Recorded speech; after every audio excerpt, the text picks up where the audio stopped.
We are here, ladies and gentlemen, in Iowa, only a few days out from the Iowa caucus, where I think it's fair to say Donald Trump is going to win. But, you know, I guess people are here trying to beat him. Now, right now, there's a blizzard. They're calling it a once-in-a-decade blizzard. I think it's not even a big deal. You know, I'm from Chicago. I'm walking around. There's snow everywhere. And all these stores are shut down. We walk down to a restaurant to get lunch. They're closed. And I'm like, okay, well, you know, I respect it. They're trying to be safe. To be fair, it's like crazy whiteout conditions. You're driving on the highway. There's drift. You can't really see. But I feel like the people of Iowa can handle this. It's not that big a deal. But it is pretty wild considering that you have someone like Ron DeSantis currently here when there's a state of emergency going on in Florida over the flooding. So it is interesting considering Donald Trump's going to win. But we're talking about the news first before we get into all the caucus stuff. There's a huge story. We got the report from the Post-Millennial. Texas deployed armed National Guard soldiers. A DOJ filing says that armed soldiers were deployed by the National Guard to block CBP from accessing the river.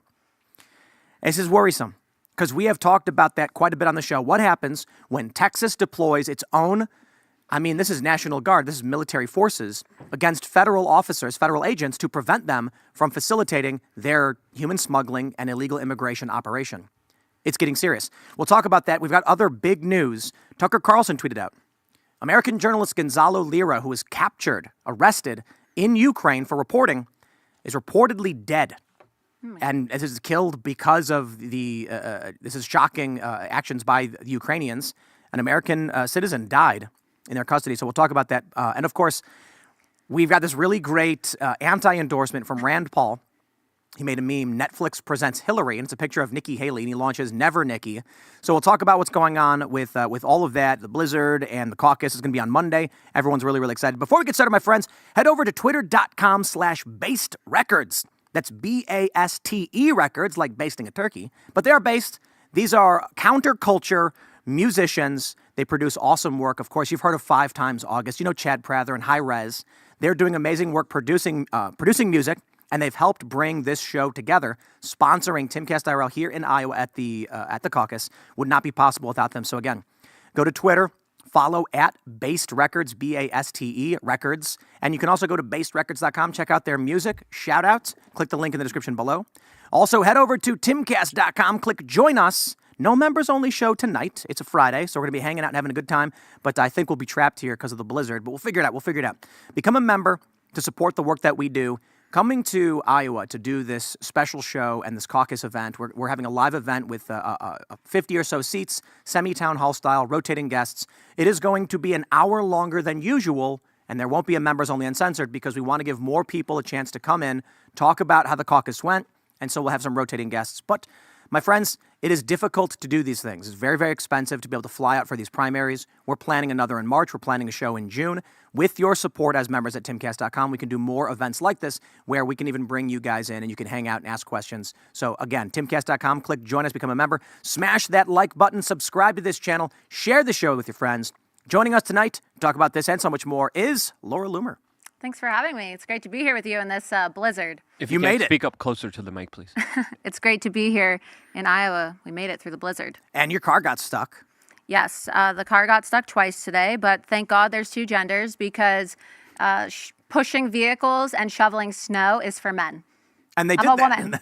I'm a woman. I don't do that. Well, there you go. And so thank you to the real alpha males who were so kind today when they saw us stranded in our car who pushed the SUV. Right on. Really nice. Iowa nice people. Just a bunch of random dudes got out and helped? Yeah, it was really nice. So I have my crew here with me from Loomer Unleashed, and then there were a couple guys who just rolled up in their pickup truck, and they were just so prepared. You know, it's just very alpha male behavior. Oh, right on. You've got a bunch of videos already out of Iowa. Yes. You confronted Ron DeSantis, but and there's some interesting questions about. I brought it up already. Ron being here during a state of emergency in his own state. We'll get into all that, but also you being kicked out of Nikki Haley's event and also Ron's event too, right? Yeah, so I showed up to Nikki Haley's event. I've been in town since last Friday, and I've been covering all the different events. I was at Trump rallies, and I went to a Vivek Ramaswamy event the other day. And every candidate has allowed me inside except Ron DeSantis and Nikki Haley. And I had tickets for both of their events. And before Nikki's event could even begin, I'm just standing there her staff let me in. They asked me if I wanted to volunteer. And then all of a sudden, I'm surrounded by 2 police officers in Iowa and Indianola, and they threatened to arrest me and trespass me unless I left. And it's like, hello, I have a ticket. So the video went viral. It has over 15 million views on X alone. Vivek Ramaswamy commented on it because it's like, you want to be president. How are you going to be president? Nikki Haley likes to talk big talk about how, I have my ammunition heels and I'm going to, be against the dictators and Trump's a dictator. But isn't that dictator behavior? And if you're scared of Laura Loomer, how are you going to sit across the table from Putin or Xi Jinping? And then DeSantis did the same thing. I had tickets. I showed up, and then they removed me, called the cops, and we'll play some of these videos, and we'll get into all that. So thanks for hanging out. We also got Clint Russell hanging out. What's up, Tim?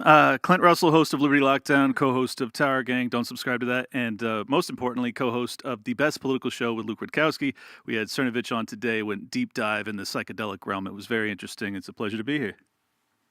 Nice. And we're going to be tasering Clint once we reach 100K subscribers. I've been trespassed a lot, too. My name's Luke Rutkowski of also thebestpoliticalshow.com.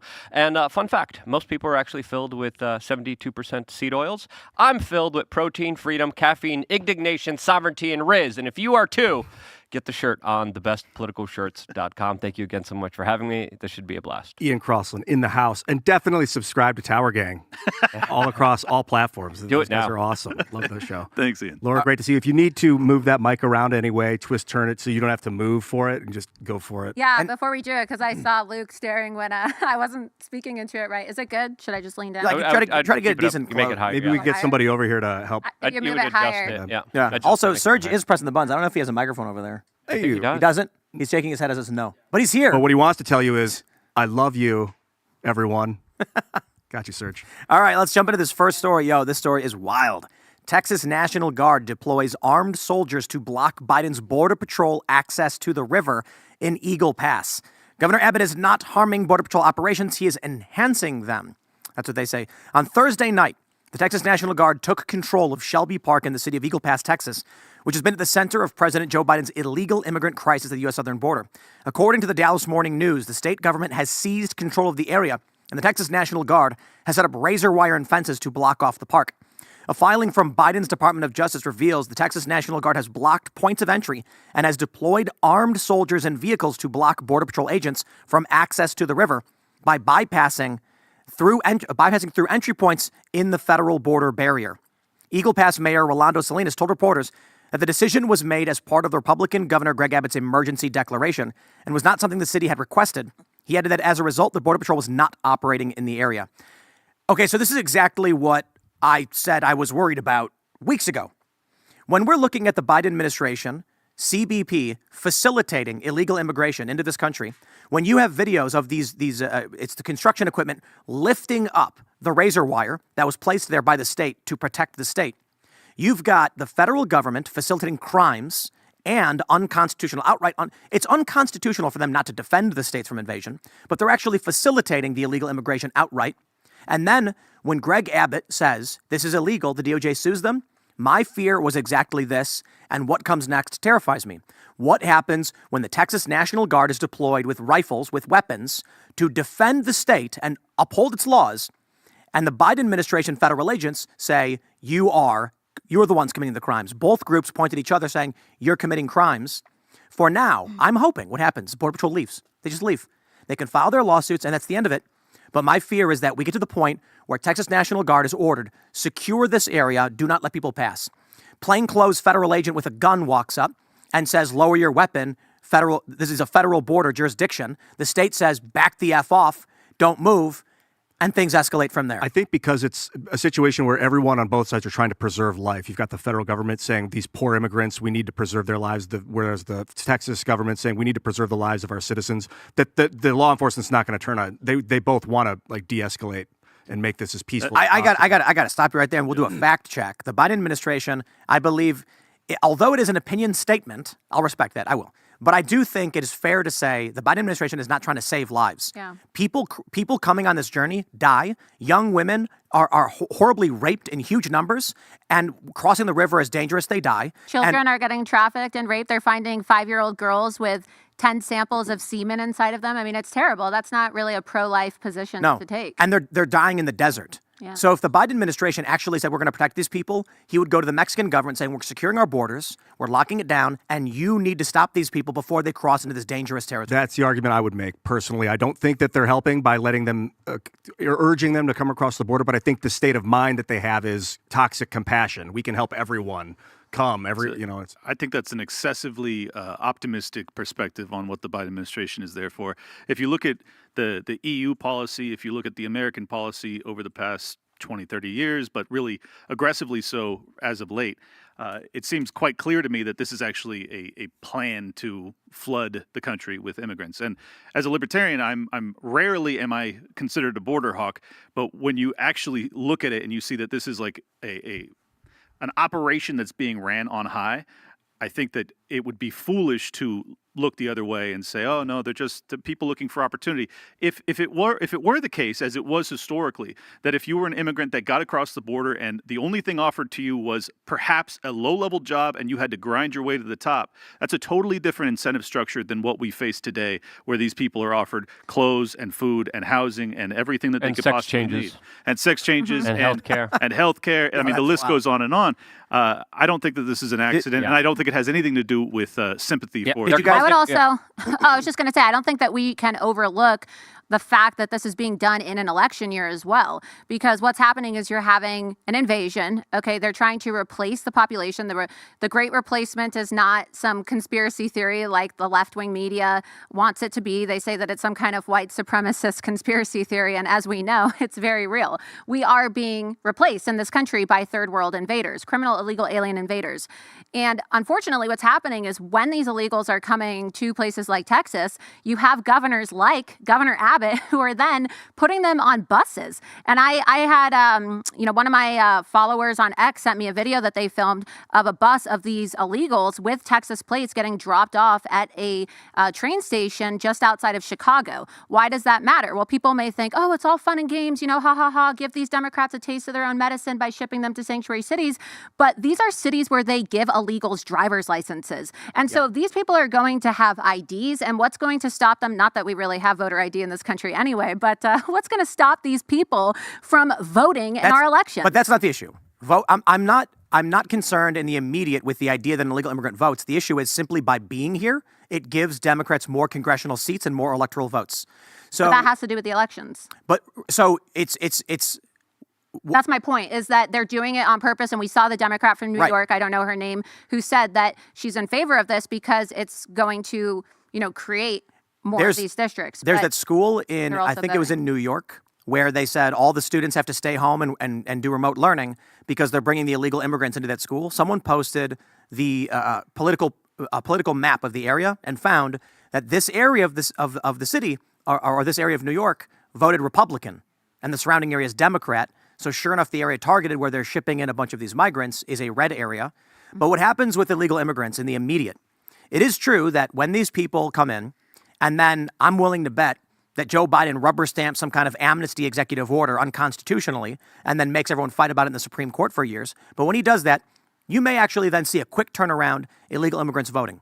You will definitely see their children voting. They're very likely to vote Democrat because they want the benefits to themselves and their families. But in the immediate, when they count population in the census, they will say, oh, look, 10 million people live here now. That's going to be, what are we looking at? 12 congressional seats and 12 electoral votes for this state? But these people aren't even citizens, but they're getting federal representation. And that's what we are. We're not a democracy. It doesn't matter if the single individual votes. If you have 10 Democrats living in an area and they put 750,000 illegal immigrants in it, those 10 American citizens now get one Democrat to represent them in Congress. And that's why it's so important that we get President Trump back in office, because President Trump has said that he's in favor of banning birthright citizenship. And in fact, every single GOP candidate so far, including Vivek Ramaswamy, has said that they're in favor of banning birthright citizenship, which is what happens, of course, when these anchor babies are born. And there's only one candidate that won't agree to it, and it's Nikki Haley, because she would then be disqualified from running for office because she herself is an anchor baby. I don't know if you knew that, Tim, but Nikki Haley's parents were not citizens. They were both immigrants who had only been in this country for less than 3 years at the time of her birth, which means that she technically is not a natural-born citizen, which is a requirement to run for president. And so that's why we need to elect a president, President Donald Trump. every single candidate who wants to be president going forward, whether it be 2024, 2028, or onward, needs to commit to banning birthright citizenship. We cannot be giving favors out to anchor babies. I think there's an interesting way to look at it is, I think the argument Donald Trump has, as well as Vivek Ramaswamy, is that the founding fathers did not intend for this idea of birthright citizenship, this idea that simply because you were born here, you are now entitled to the full benefits of the public coffers and the national defense, et cetera, et cetera. The 14th Amendment was trying to rectify the issue of slavery, basically saying these people here, they're citizens. And it turned into something that almost no other country on the planet does. I think there's like one or two. You can come here illegally, have a kid, and that kid's a citizen. No one in the world does that. So reasonably, I don't think the issue is that we're banning it. I think we got to reframe it, enforcing the existing standards of the Constitution as to what it means to be a citizen. Yeah. If we, this is the game that Democrats are really good at playing, is reframing the narrative that we are the ones who want to take action, when in fact they already took the action in the first place in their interpretation of how you get to be a citizen. It'd be cool if you could become a citizen by the time you turn 18 as a kid, just by taking tests and things throughout your course of life, because you could easily educate someone from another country, from parents that were illegal, to be better citizens, better knowledgeable, equipped people than some people that just lounge around and drink Mountain Dew all the time. Yes, I think it's important to address that, right? You've got leftists who were born in this country, let's say they're 5th or 6th generation American, and they hate this country and want to see it burnt to the ground. And then you have people desperately trying to come to this country because they believe in the American dream. The only problem, if you're going to commit a crime to enter this country, I don't think you're the kind of person that really does believe in this country.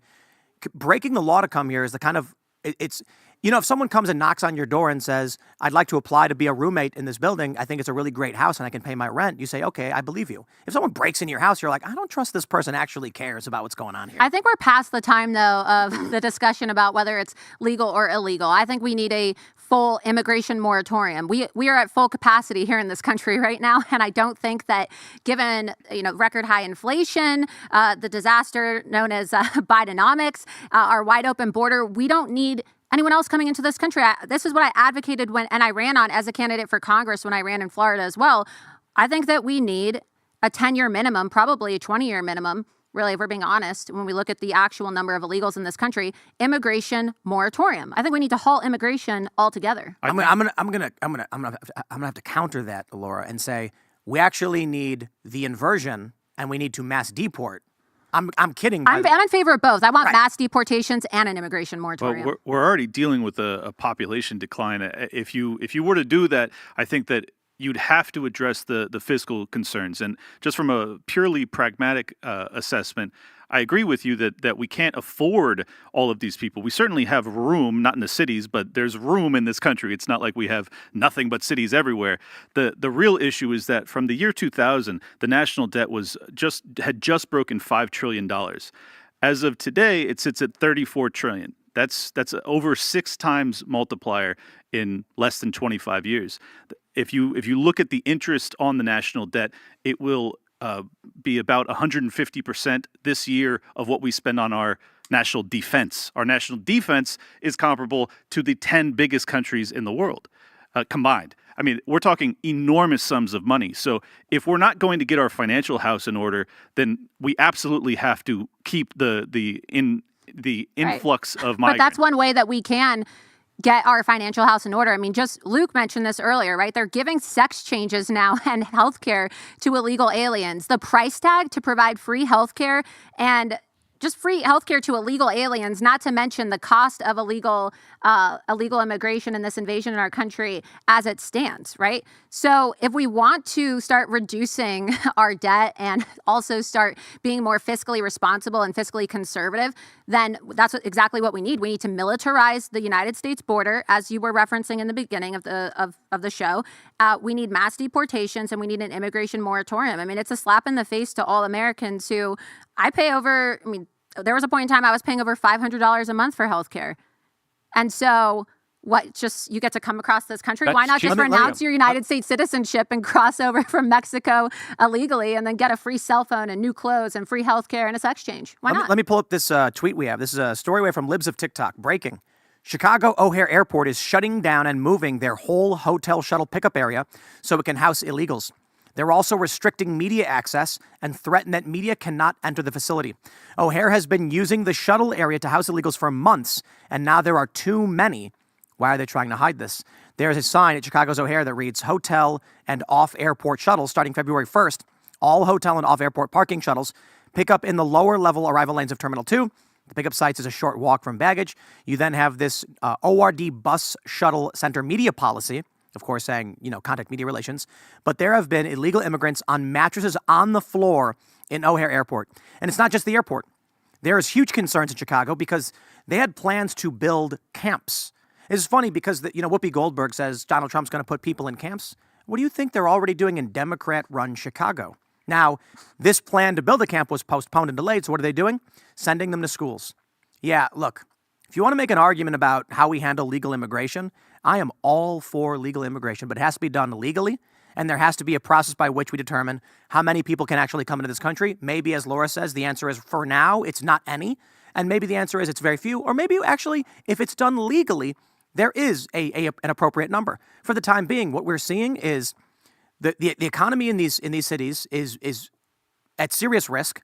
You can't have camps being propped up. You have kids, young Americans who can't afford to pay their rent, can't afford their groceries. But then we're finding out that some of these migrants are getting, I think it's in Chicago, $7,000 a month in public benefits.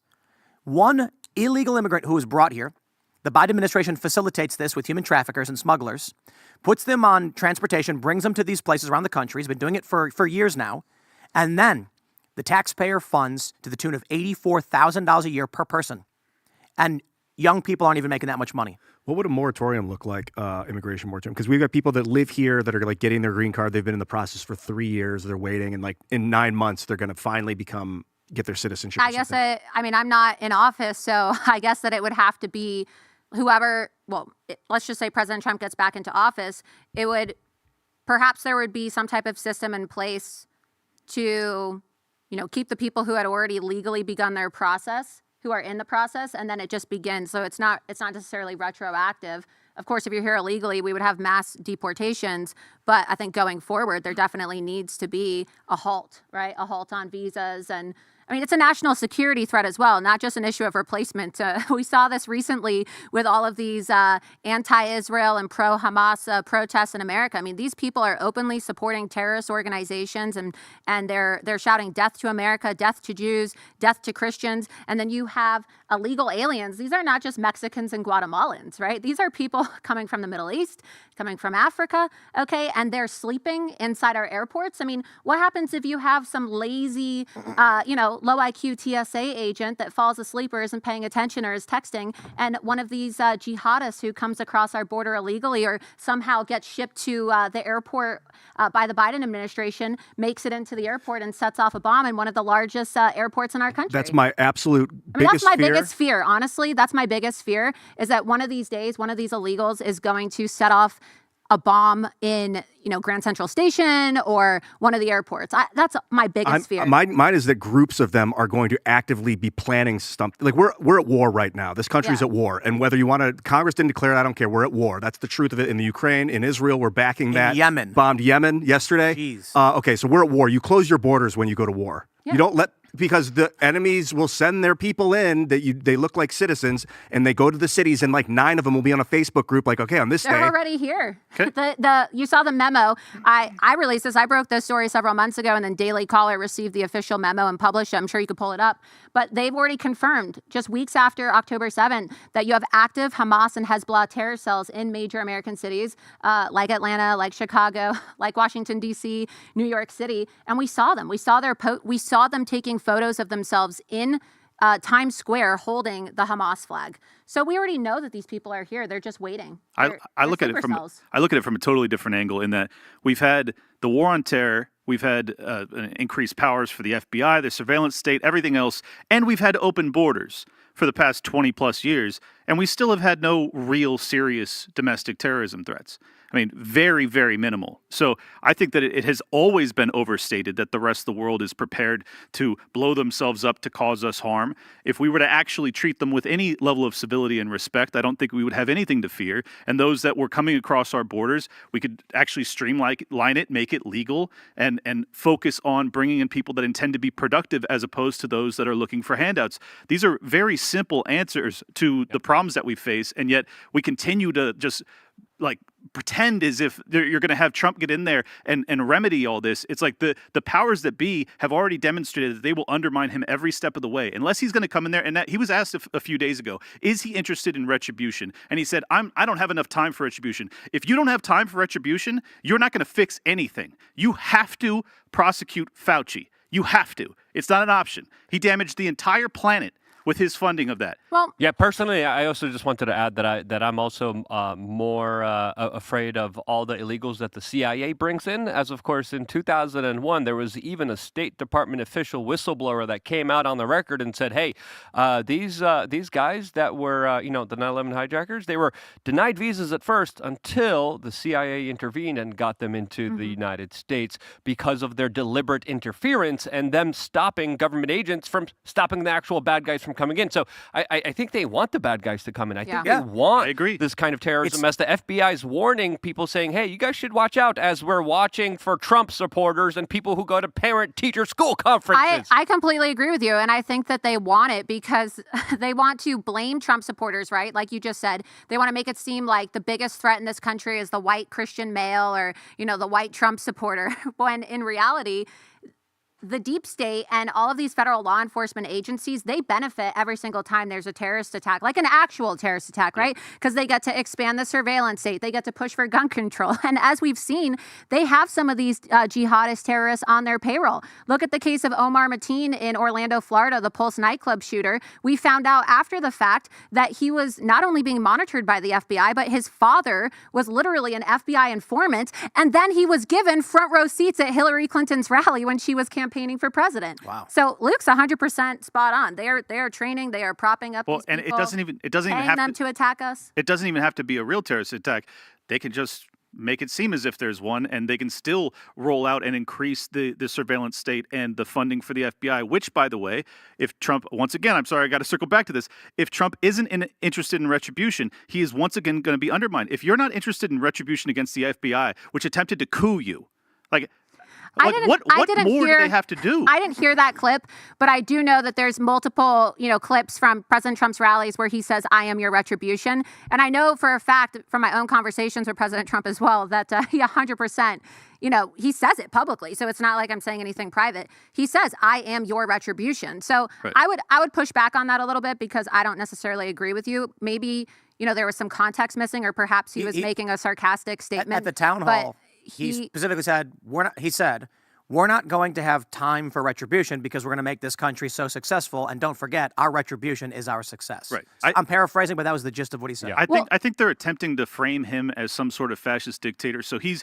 trying to now reframe it as, no, I'm not going to go in there looking for retribution. Look, it may be politics. All I'm saying is, if he is to get that second shot, I need him to actually mean it. And he's going to, but I agree with you. I do think that maybe it's a messaging. I don't work for Trump, but maybe because the media went so crazy when he made his little joke about, oh, I'm going to be a dictator for one day. They're obsessed with it. And now he talks about it at every single campaign rally. Perhaps they are messaging like you just suggested. Exactly. So people don't actually think he's going to go out and be a dictator, although I personally wouldn't mind dictator Trump. Well, I mean, if it means... I would. Let's be clear. If it means retribution, right? If it means shutting down the FBI, closing our border, if that's what dictator Trump looks like, then bring it on, right? Yes. But I'm pretty sure Donald Trump isn't just going to get back into office and, say, oh, it's business as usual with these people that decided to completely screw my family and screw me and jail my supporters as political prisoners for the last 3 years. The man's facing 700 plus years in prison potentially. If he's not upset about that to the point that he actually, you don't have to do anything dictatorial. You have to enforce the laws. You're surrounded by criminals. Get an AG that will prosecute these scumbags. He's going to. Okay. I think it's That's just all the media is just so, they weaponize it. And then you even have conservatives like Nikki Haley who say, oh, well, Trump's going to be a dictator, right? While she's actually, using the police to kick journalists like myself out of her event. So Donald Trump has the GOP establishment against him. He has the Democrats against him. He has the media against him.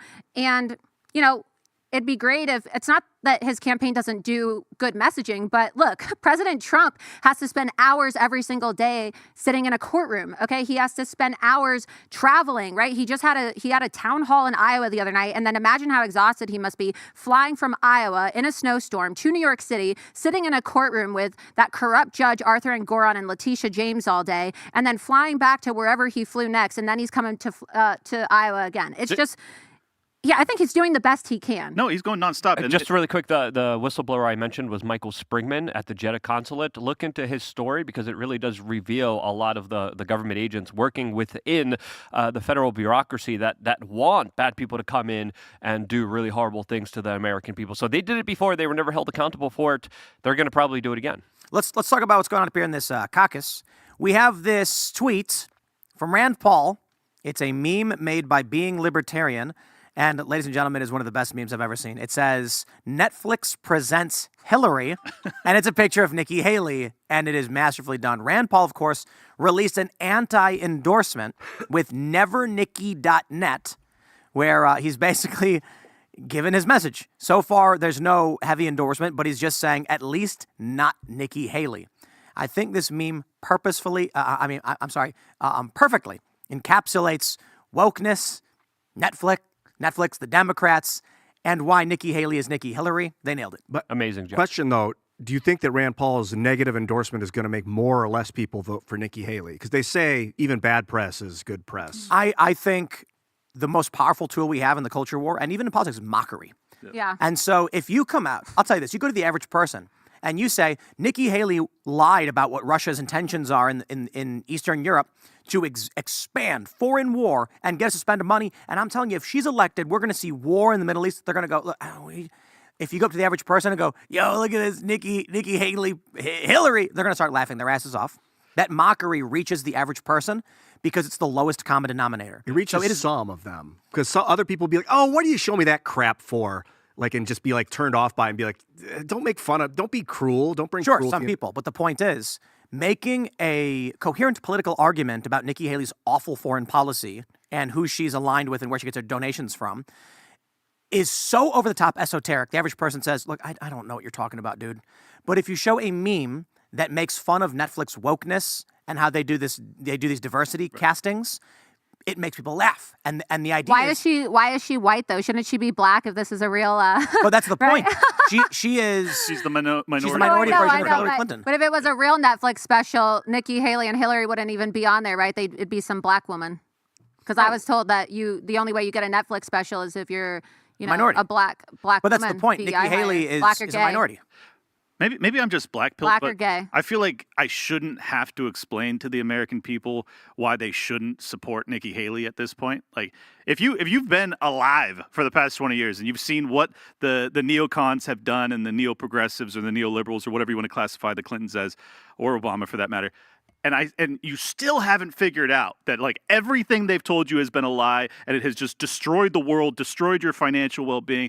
I still have to explain to you that Nikki Haley is not a good option for president. I can't even believe this chick's running. Yeah, of course, it's unbelievable. Bro, of course you have to explain it. The average person doesn't know anything about foreign policy or politics. And Nikki Haley goes on stage, and the average person, I'm not talking about people who are into politics, you could be left or right. The average person who decides for some reason to watch is going to see Nikki Haley go, Vladimir Putin is going to go after Poland and our allies. She does that thing where she doesn't open her mouth when she talks. It's really weird. But she's going to be like, he's going to invade. He's like Hitler. And they go, I don't know who this lady is or anything about Russia, but that sounds scary. Then Donald Trump will say something in his show. He'll be like, it's not correct. Vladimir Putin he wants Crimea. And they're going to say, who do I believe? The reason why memes are so effective is that regular person sees Donald Trump memes where he's riding a tank or a velociraptor with a machine gun, and they laugh. That mockery of Trump, and it is, but it's positive. It's like, look how strong and tough he is. Nikki Haley is insulted as a bad Hillary Clinton who everyone hates. Then When you're sitting with your friends, and you turn on the debate or whatever it is you're watching, and she says those lies about Vladimir Putin, that person goes, she's Hillary Clinton, dude. Hillary Clinton's stupid. Yeah, I think that memes are ammunition in the arsenal of persuasion, and they're not to be used on every target. Like Just the illiterate. Just all yeah, the they work targets. against certain people that they'll be like, ha ha ha, yeah. But other times you've got to explain her role on the board of Boeing, and that she's part of the war machine. Yeah. And you're correct, but everybody hates Hillary Clinton. She was one of the most despised candidates we've ever seen, and that's one of the reasons she lost in 2016. So when you show a picture of Nikki Haley and call her Hillary, the people who don't know anything about it instantly understand what that means. I would say, though, that we're living in different times. I do think that mimetic warfare is certainly, influential. I love it. But the reality is that this isn't about, oh, well, I like Nikki Haley, I'm going to vote for Nikki Haley. This is about one thing and one thing only, okay? And that is getting Donald Trump. And that's why you have David Plouffe, who is Barack Hussein Obama's former campaign manager, urging Democrats to show up on caucus day in Iowa to change their registration to Republican to vote for Nikki Haley. It's not that people actually like Nikki Haley. I'm sure that Democrats and Republicans both recognize the fact that she's a warmonger and a neocon who, has a board position with Boeing and has really shady ties to defense contractors that made her a multimillionaire. But And she's this woke. this is about getting Donald Trump. And so they are still going to vote. I think that Donald Trump's going to overwhelmingly win the Iowa caucus, but that's why you're seeing all of Hillary Clinton's donors, people like Reid Hoffman, okay, who's the second largest Democrat Party mega donor after George Soros, line up to support Nikki Haley. They don't actually care about Nikki Haley. It's not like they really care about her policies. They just want to get Trump, whoever that is. They don't care. I think they're even pushing for a contingent election. That's why RFK's PAC just invested $15 million in key swing states, because by their own admission, they said that their goal is to get 15 electoral votes so that neither Joe Biden nor Donald Trump get 270. And then what happens, per the Constitution, with a contingent election, is Congress then gets to decide who our president is. House delegations. Yes. But Republicans outnumber that. But we currently have a one-seat majority, because with all these Republicans retiring, we could have Speaker Hakeem Jeffries by March if one of these geriatrics in Congress has a stroke, gets cancer, has a heart attack, dies, gets in a car accident, or resigns because they have some kind of family emergency. We already know that there's a ton of rhinos in Congress who hate Trump, and they would love to screw Donald Trump in an election year by saying, you know what, we're just going to retire early, and there you go, Speaker Jeffries. That's why Kevin McCarthy retired early, and that's why they ousted George Santos. This is a good point, though,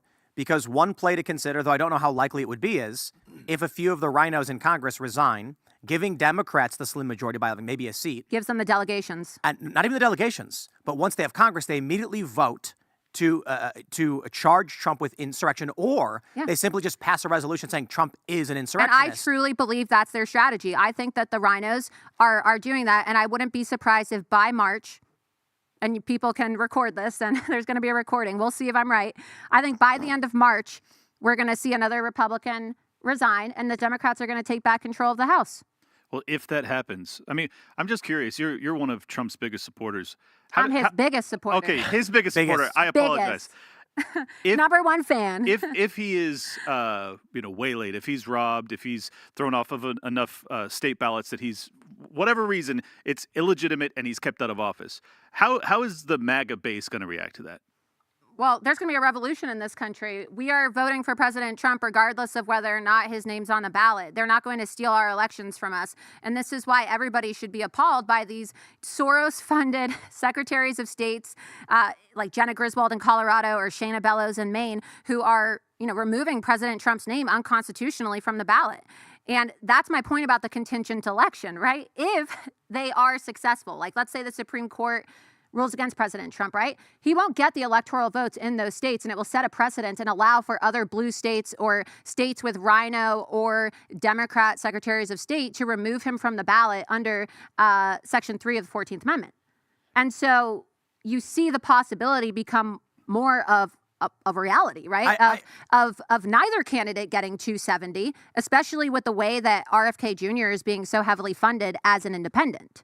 I think Vivek was saying one of the plays is it's not about the Democratic Party. You know, we've talked about, you Yeah. had the JP Morgan guy say Joe Biden's going to have a medical issue in March. He's going to drop out. And then we speculate it was going to be Newsom, it's going to be Michelle Obama, when it's been Nikki Haley the whole time. Vivek's saying they're not going that route. They're going from within the party. They're propping up Nikki Haley, who is very obviously, like, you put her next to Hillary Clinton and take the same talking points.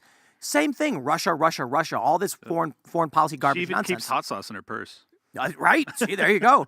And but the point is, when they're taking Trump off the ballot, people say, who cares if Trump's off the ballot in Colorado? Colorado's a blue state. Yes, but it's the primary ballot. Now, he's back on, of course.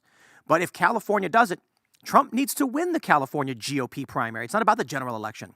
They want to create a situation in which Nikki Haley somehow wins the nomination to give them some kind of legitimacy against Trump. Yeah. I think Trump will run as an independent regardless, but then they split the vote, and it's like you said, contingent election. Interesting. I'm very nervous because even if, say by some miracle, Trump beats all the charges and he's actually on the ballots and he wins the election and he gets into power, and the deep state doesn't take him out. That's a lot of ifs. All right, but he gets through all those ifs and he finally gets in there.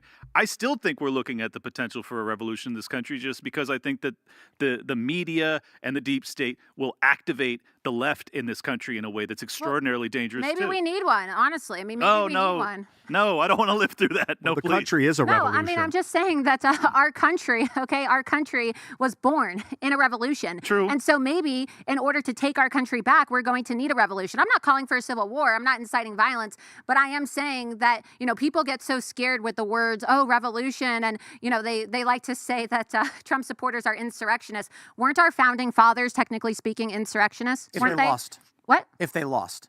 Yeah, they were for sure terrorists. They were So- considered. But hold on. Revolution doesn't always mean violence. Exactly. That's But my it- point. But historically, it typically is related to it because the people in power won't. I think of it a lot as a revolution of the mind. I've been Yeah. thinking of it since, but that's what Mao called the Cultural Revolution in China too. They were like, it's a revolution of the mind, and so if we're going to do that, which we kind of are with shows like this, we've got to be really intricate about how we do it and a support revolution the of I don't- truth. no. A revolution of truth. But right? let's clarify, because I like the founding fathers' vision for this country. I like the Constitution. I think it's brilliant. I really do think people should study the foundation, read the Constitution, read how the branches of government are meant to operate, read the founding fathers' quotes and how they were coming up with this system. They were like, should we have a monarchy? No, that's crazy because of this problem. Should we have a direct democracy? No, because of this problem. What about a council of elders? No, Hey, what about all three of them? And they all kind of argue with each other at once. It's like, maybe that's the best way to do it. I don't think it's a revolution we want. I think it's a reignition. I think it's a reaffirmation, or more importantly, a cleansing or accountability. For too long, people in this country have grown complacent, sitting by and letting corrupt people exploit the system. Congress is plagued with corruption. We can see it in their stock trading deals. All we need to do is, we don't want a revolution in the classical sense of changing this country. No, we want to restore it, which means A restoration. restoration is a good way to put it. Yeah, I'm all for it. I mean, this is the only reason that I even consider the potential of a Trump second term being a positive is if he is actually recognized that it's not, and he always says this, so he has to have recognized it. He always says, they're not after me, they're after you. I'm just standing in the way, you know? And it's like, all right, He's Trump, you're not wrong, but if that's the case, well, then do what's necessary to defend the people. He's Yes, going to. but listen, He's going to. there's a mistake made by the Democrats and sometimes even by the right in the assumption that Donald Trump is MAGA. Donald Trump is a symptom of and an amalgamation of the anger that many Americans felt watching this corruption for so long. And Donald Trump came and, as a bull charging through the doors, he said, we're going to have this guy. But what they don't understand is that Bannon was alluding to this. Trump's the moderate. Trump is actually the moderate working with you guys. He really is. Because if there isn't a restoration, the next person to step up, I mean, you take a look at how Donald Trump is approaching this election, saying, we're not going to have time for retribution. Our success will be our retribution. I agree with the idea that I certainly think Trump wants revenge. But I do think he's concerned about being portrayed as an authoritarian dictator, and he's trying to play it down a little bit to win votes. But you look at Vivek Ramaswamy getting up there and saying, we're going to dismantle the ATF, we're going to dismantle the FBI, we're going to break these things apart. He's coming out substantially, way more direct in what needs to be done in this country. If Donald Trump is not the candidate this time around, the next person we may get, who may be Vivek, is going to be much, much more direct. Well, and I don't think the President Trump has a problem with being direct, but let's be honest, Vivek's not going to win, okay? And Agreed. so I like Vivek, I told do, him that. but when you're not going to win and you don't have the media necessarily, I mean, let's be honest, the media is ignoring Vivek Ramaswamy. I think it's wrong. You see the way that they disinvited him and changed Ben the rules Shapiro at the last minute. ignored him too of the And Daily so- Wire. Exactly. And I'm not a fan of Ben Shapiro. I like Vivek Ramaswamy. I'm supporting Trump. But you can be more direct, not saying that Trump is not, or not saying that Trump is withholding, but Vivek he has a liberty to, I guess, be a little bit more wild on the campaign trail, because the reality is he's not going to win. I'm pretty sure he knows he's not going to win. Yeah. And I think that he would be great for 2028 as long as he stays in his place and he doesn't, disrespect President Trump. And I say stay in his place because America First is a movement. And I think that President Trump is the leader of the America First movement. And obviously, President Trump's not going to be around forever. And so we need someone to carry on that legacy. But you don't get to carry on the legacy by being disrespectful like all these other candidates have, like Ron DeSantis. Okay, Vivek Ramaswamy is running the campaign that Ron DeSantis should have run. Yep, agreed. Okay. And I think the issue for Vivek, it's not even about being disrespectful to Trump, because I think Vivek's He's not. I don't think he is. He's a Trump supporter. Yeah, he is. And I'm talking about he's been able to walk this fine line of technically running against Donald Trump, but also not pissing off the MAGA base. And so he's a smart if he guy. watches, if he stays in his place and he doesn't get too haughty in the sense that he doesn't start supporting weaponized government, and I don't think that he will, I think Vivek Ramaswamy will walk into the White House in 2028. he is running the campaign Ron should have run. Yeah. Vivek, I told this to Vivek the second time we talked. We had a one-on-one conversation on the Culture War podcast, and I said, "You're not going to win." Okay, I mean, and he's like, well, we'll see. I'm like, come on, like, I know he can't say it. I know he has to do his best and he has to try. That's what anyone who wants to prove themselves in politics has to do. And so I can respect it. And I can also respect why he can't just come out and be like, guys, I get it. Yeah. And he's trying to build up his bona fides right now. One of his plays, which is absolutely just expressed in great detail on the show we had on Wednesday, was he believes the deep state will stop at nothing to remove Trump. And Yeah. I'll paraphrase everything he said. He's a safety net. We would prefer Donald Trump. I don't know about you guys. I would prefer Donald Trump. In fact, in a perfect world, Vivek VP, Trump finishes out his last term. Vivek comes in next. We thought that was going to be Ron. It's not. In the event, in the event that the worst happens to Trump, and whatever that may be, I don't know. I'm not suggesting anything, but let's just say for some reason Trump is gone. I am very grateful that it will not just be handed to Nikki Hillary. No, and I'm grateful that, and I had Vivek on my show last week, and he said exactly that, right? He said that he recognizes that you could watch the clip and see what he said word for word on my show, Loomer Unleashed, but it was like, I'm in this race to make sure that it's not just a two-person race between Nikki Haley and Joe Biden. So he's essentially running a campaign to be a safety net for President Trump. But we already know that Vivek, see, what I don't like is I don't like all of the theories, right, that are pushed by right-wingers like, oh, yeah, Tucker's going to be VP. Oh, Vivek's going to be VP. No, Tucker already said he's not going to be VP. Vivek already said he's not interested in being VP. And I think that conservatives love being distracted. I've noticed this about right-wingers, right? And I'm a registered Republican, so I could vote in Florida, a closed primary state for President Trump. But I hate the Republican Party. I hate the Democrat Party. I hate both political parties, right? And we're all there, man. Have you just noticed like how easily Republicans are distracted, right? It's like shiny object over here, shiny object over there. They can't focus on these court cases. They can't seem to focus what's in front of their eyes. And it's like every little clickbait headline about who's going to be VP, who's going to be director of FBI catches everybody off guard. We're arguing about calendars. Meanwhile, the other side is literally imprisoning journalists for talking about issues. I also just wanted to add a couple things. This election cycle is going to be crazy. I think it's fair to say that we don't know what the outcome's going to be. Who knows? There could be a scenario, there could be a situation where it could be Vivek, or it could be somebody else, or it could be another dark horse. We're still very early on here, and even though they say publicly they don't want to be the VP, politicians always say they don't want to be the VP, but then usually get selected to be the VP as well. This is an election. There's politicians. There's a lot of liars. There's a lot of people saying one thing and really mean another thing. And with this crazy election cycle, things are going to get wild and absolutely unpredictable. So anything and everything could happen, and probably will. I think the choice for VP is clearly Tucker Carlson.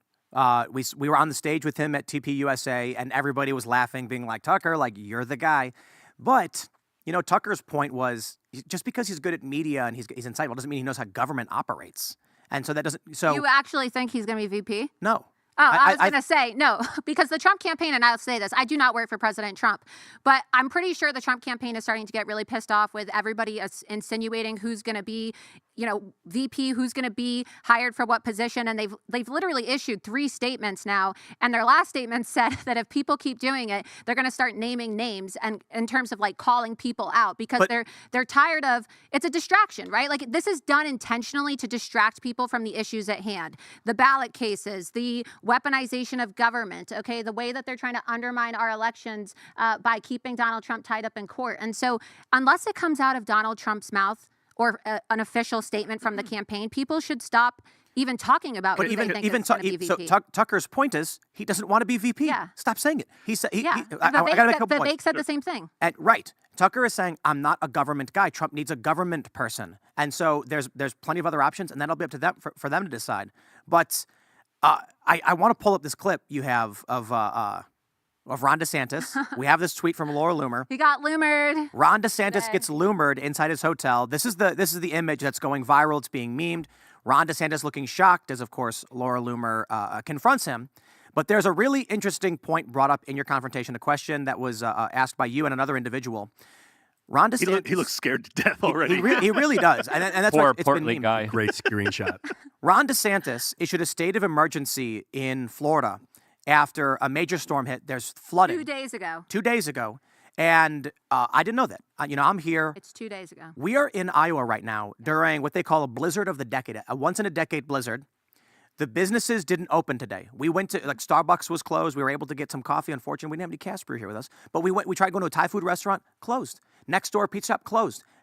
There's a few places that are still open. We went to a hotel restaurant to find food to get lunch because hotels are open. Uber Eats, delayed by 30 minutes. Oh, gee, it's crazy. Minimum. Now, here's the point. $10 And rebate. I'm banned on Why? Uber Eats. How do you think I feel? So here's when I watched this clip of you, I heard that and I went, whoa, wait, really? And I checked out the state of emergency. Ron DeSantis is the governor of Florida. His state needs him. And instead of being there, he is in Iowa, a place right now where, let's be honest, the storm has everything shut down. He doesn't need to be here. He can campaign, he can be in Florida, and then he can remotely do what he needs to do. But it is shocking to me that at a time where the city is paralyzed by this blizzard, he opted to be in Iowa during their blizzard instead of Florida. Oh, it's even worse than that. So he flew to Florida. I think it's today's what, the 12th? So I think it was the 9th. If you check the day, the screenshot. On the 9th, he flies, 9th or the 10th, flies to Tallahassee from Iowa to give his State of the State address.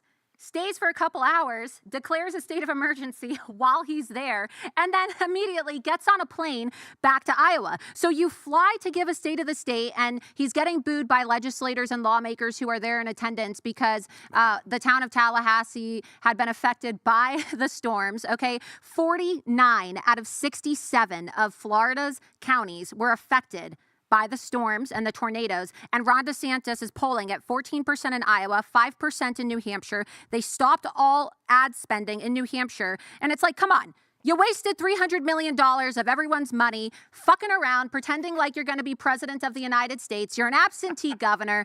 Cut it out. Get back to Florida and do your damn job. I'm sorry. This one really pissed me off because I have said I liked him policy-wise. He shouldn't have been running. His campaign's run poorly, but his state needs him right now. And look, I know the DeSantis people are going to come at me and say, Donald Trump did this, Donald Trump did that, he went on vacation.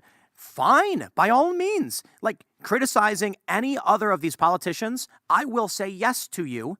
When I see Ron DeSantis do what you just described, Laura, fly in, fly out, and he's in a state that is undergoing, he's in Des Moines, there's a blizzard, and he's here instead of his home state, I'm just like, look, aside from the fact it was the wrong move, morally, he also just lost a tremendous opportunity to prove he is the good leader by standing with Florida and saying to all the people of Iowa, know this, as your president, I will never abandon you, like I will not abandon the people of my state today. If we have a national... This isn't the first time he's done this stuff. Right, and the last thing I want to say is he had an opportunity to actually use this as a secondary method of maybe this is how he bows out gracefully by saying, I will not be at the Iowa caucus because my state needs me, I won't abandon them. Instead, I'm looking at his face, this scared face, and I'm like, here's a guy who abandoned his state during a state of emergency to be third or fourth place. Like you just pointed out, he's losing. He spent all this money. I'm like, this is abject campaign failure in every possible This is way. what governors are not supposed to be able to run for president. They've got to step down from governance in order to do that because the campaign's so demanding. So what did he do to change that rule? So I said that to him too. If you want to play the video, we can play it and talk about it, or talk about it and then play it, whatever you want to do, Tim. But essentially, and I talked about this when I was on your show a couple months ago, right, when I debated the aging lesbian, Bill Mitchell. Shout out to Bill. Bill Mitchell. And I want to clarify too. He's the one who said that. And he and very he was funny in guy. He was in on the joke. He rolled with the punches, but that was him who said He that. said it, you know. Can we play this clip? Play Yeah, the let's clip play and the we'll clip, talk play the about it, and clip. I'll explain it, yeah. All right. That was today. Do we have? I don't think we have audio though. Gotta get audio. Yeah, no audio. Gimme. All right, never mind. Nope. That's Laura on the left. Well, We can wait till you get audio. Yeah, You want to could- wait till... I think we just got to click the, and we'll start it up. Start it over. Start it over then. So let's see here. So this is today. You want a full screen? I'm recording. Hey, Governor. When are you going to drop out? Don't you think you've already wasted enough of people's money? $300 million? Governor DeSantis, why do you have a bubble-wrapped campaign, Ron? Pretending to get a drink. Are you going to be endorsing President Trump when you drop out the night of the Iowa caucus, or hopefully shortly after? An absentee governor who changed the law in Florida so that you could run for president. Answer a question, Ron. I thought you were never back down. Never back down, Ron. Whatever happened to that? Don't That made me assault laugh. Press charges against you. There's a state of emergency in your state. Why aren't you there? There's a state of emergency in the state of Florida that you declared, and you abandoned Floridians, Why are you Ron. hitting me? Why are you hitting me? You wouldn't be governor if it wasn't for President Trump. You betrayed President Trump. You betrayed the people of Florida. And you're going to lose 14% in Iowa, 5% in New Hampshire, Ron. you're a As you nightmare. can see. It's always about gets backing better. down with Ron DeSantis. No, it gets worse. Hey Play the everybody, rest. so I'm here in front of the More Sheraton happens? Hotel in West Des Moines, Iowa, and Ron DeSantis just got Loomer. He looked petrified. Honestly, I think that his soul left his body when he saw me, and he's such a coward. Whatever happened to never back down, right? Never back down. He ran into the hotel convenience lobby, you know, where they sell the little snacks and the waters and the tampons and things Well, like that. let's just. I want to. You're here. You can tell us exactly. No, it's just 30 more seconds. Just play it. When you said absentee That's governor's where Ron eyes. DeSantis ran to You don't hide wanna from piss me, off Laura, and then Tim. he took the elevator up to the 9th floor Play the to run rest. away from me. This is a guy who is too scared to face an independent journalist. Laura Loomer, he's running a bubble-wrapped, insulated campaign, doesn't want to talk to the people, and he runs away. He's going to lose. President Trump is going to kick his ass in Iowa on Monday, January 15th. And that's it for Ron. You killed your political career, Ron, and I hope you're happy. You just got Loomered, bitch. And now you know what the weather was I like got in music. Iowa today. Sideways blowing Yeah. snow. Oh, and it got crazier a few hours ago. It was just like total whiteout. When you said absentee governor, that's when his eyes went screenshot, and he was like realized what he was doing being away from Florida. Like, It's you know what really It is. really I call shocked him, me. I call him fag. You know why I call him fag? Florida's absentee governor. I'm not calling him gay, right? Oh, I see. I'm saying it's an Florida's acronym. absent. Yeah, it's an acronym. Look. Florida's I absentee was governor. I was Maybe I really didn't say that the right way. Florida's absentee governor. That's Ron DeSantis. I was I'm disheartened. I'm like, here's this guy that 2 years ago, just about not even 2 years ago, I was hanging out with the Daily Wire crew saying, I think he might be the guy. He's got the young energy. He's got the Trump stuff behind him. Trump hadn't announced or anything like that. We don't know what he was doing. Ron DeSantis was the lead in the betting markets across the board. He was favored to win. He's now below Nikki Haley. So what did he do? And I'm sorry. Look, like we've consistently said, He's well, below look, Vivek Ramaswamy too in New Hampshire. I mean, Right. he's actually in 5th place in New Hampshire, we've was until Chris Christie dropped out. Yeah. We've talked about how he's great on policy. He's done a good job in Florida, and there's a lot of things he's done that we can say are good. But this is a hell of a way to end your political career. To leave your state during an emergency to campaign where you're losing. and getting Loomered. well, see the Yes. thing. Well, maybe he's trying to do a retribution arc, because what better way to fail and then try to make your way out of this hole that you dug yourself in? I mean, there's that possibility. Well, the decision that he made to only go with corporate media and to avoid all alt media. Basically, as someone said earlier, like he should have done exactly what Vivek's done. If he had an ounce of charisma, if he wasn't so deep on the spectrum, he could actually just engage with all of the people that are like churning the culture out in this country. But instead, he's avoided us. Now he's getting loomered and looks like he shit his pants when she approached him. It's like it's just devastating to watch. I moved to Florida because of this guy. I'm a California refugee. I appreciate what he did as governor, but his campaign has been disastrous on a level that I can't even really fathom. It's not just Ron; it's also Nikki. Okay, so there's arguments to be made for, if you're someone like Ron DeSantis, don't engage if, say, like Laura Loomer's coming at He you. engaged today, though, and you can't. Okay, this is the thing: you can't go around calling your pack never back down. I mean, it's so ridiculous. Right. Never back down, right? Just like I said in the video. Oh, never back down, except with Laura Loomer, right? He won't even do a Spaces with Josie. Like he's so because he doesn't like us. You can't go around saying Laura. that you're a fighter and say never back down and then run. He had every single confrontation, I'm convinced, this stage. He had climate protesters grab today. the mic. He had climate protesters today at his event yesterday in Ames, and he goes, "You're being rude. This is my time, not yours. Be quiet. Be quiet." I mean, he just acts like a toddler. First of all, every time he speaks, and secondly, he likes to talk like he's so tough. And even worse, you could pull up the tweet. 10 minutes after he got loomered, he posted a tweet on. Pull it up so people can see. He posted a tweet on his Ron DeSantis account that said something like, "Oh, I'll never run away from anything except me." Right? Except me. No. It's I'd say mostly you. But did you know that Ron DeSantis' campaign has banned his people from appearing on Timcast IRL? Yeah, for a while now. We talked For about a long that. time. Oh, last time I was on. It's crazy. But this is what makes Vivek's campaign so impressive. I have never seen anyone that's willing to talk to. He's done my show with Luke. He's done my show solo. He's done Dave Smith. He's done IRL. He's like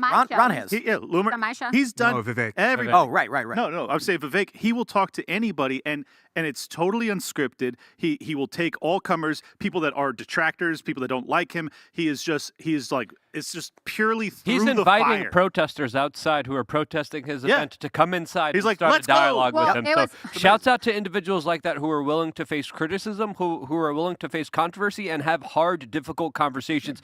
That's what wins elections, and that's what DeSantis is not doing. He should be doing this show. He should be arguing. He should be making his stand, and he's not doing any of that. He does. I mean, no contentious interviews. Are you kidding me? You're running a campaign here. Talk to the people who, of course, represent the people the most, the independent media, the people on the ground, the people who represent the people more than the corporate media that you keep giving exclusive interviews to. And it's a shame. That's why I said, when he was in there, I said, "Ron, why are you running a bubble wrap insulated campaign?"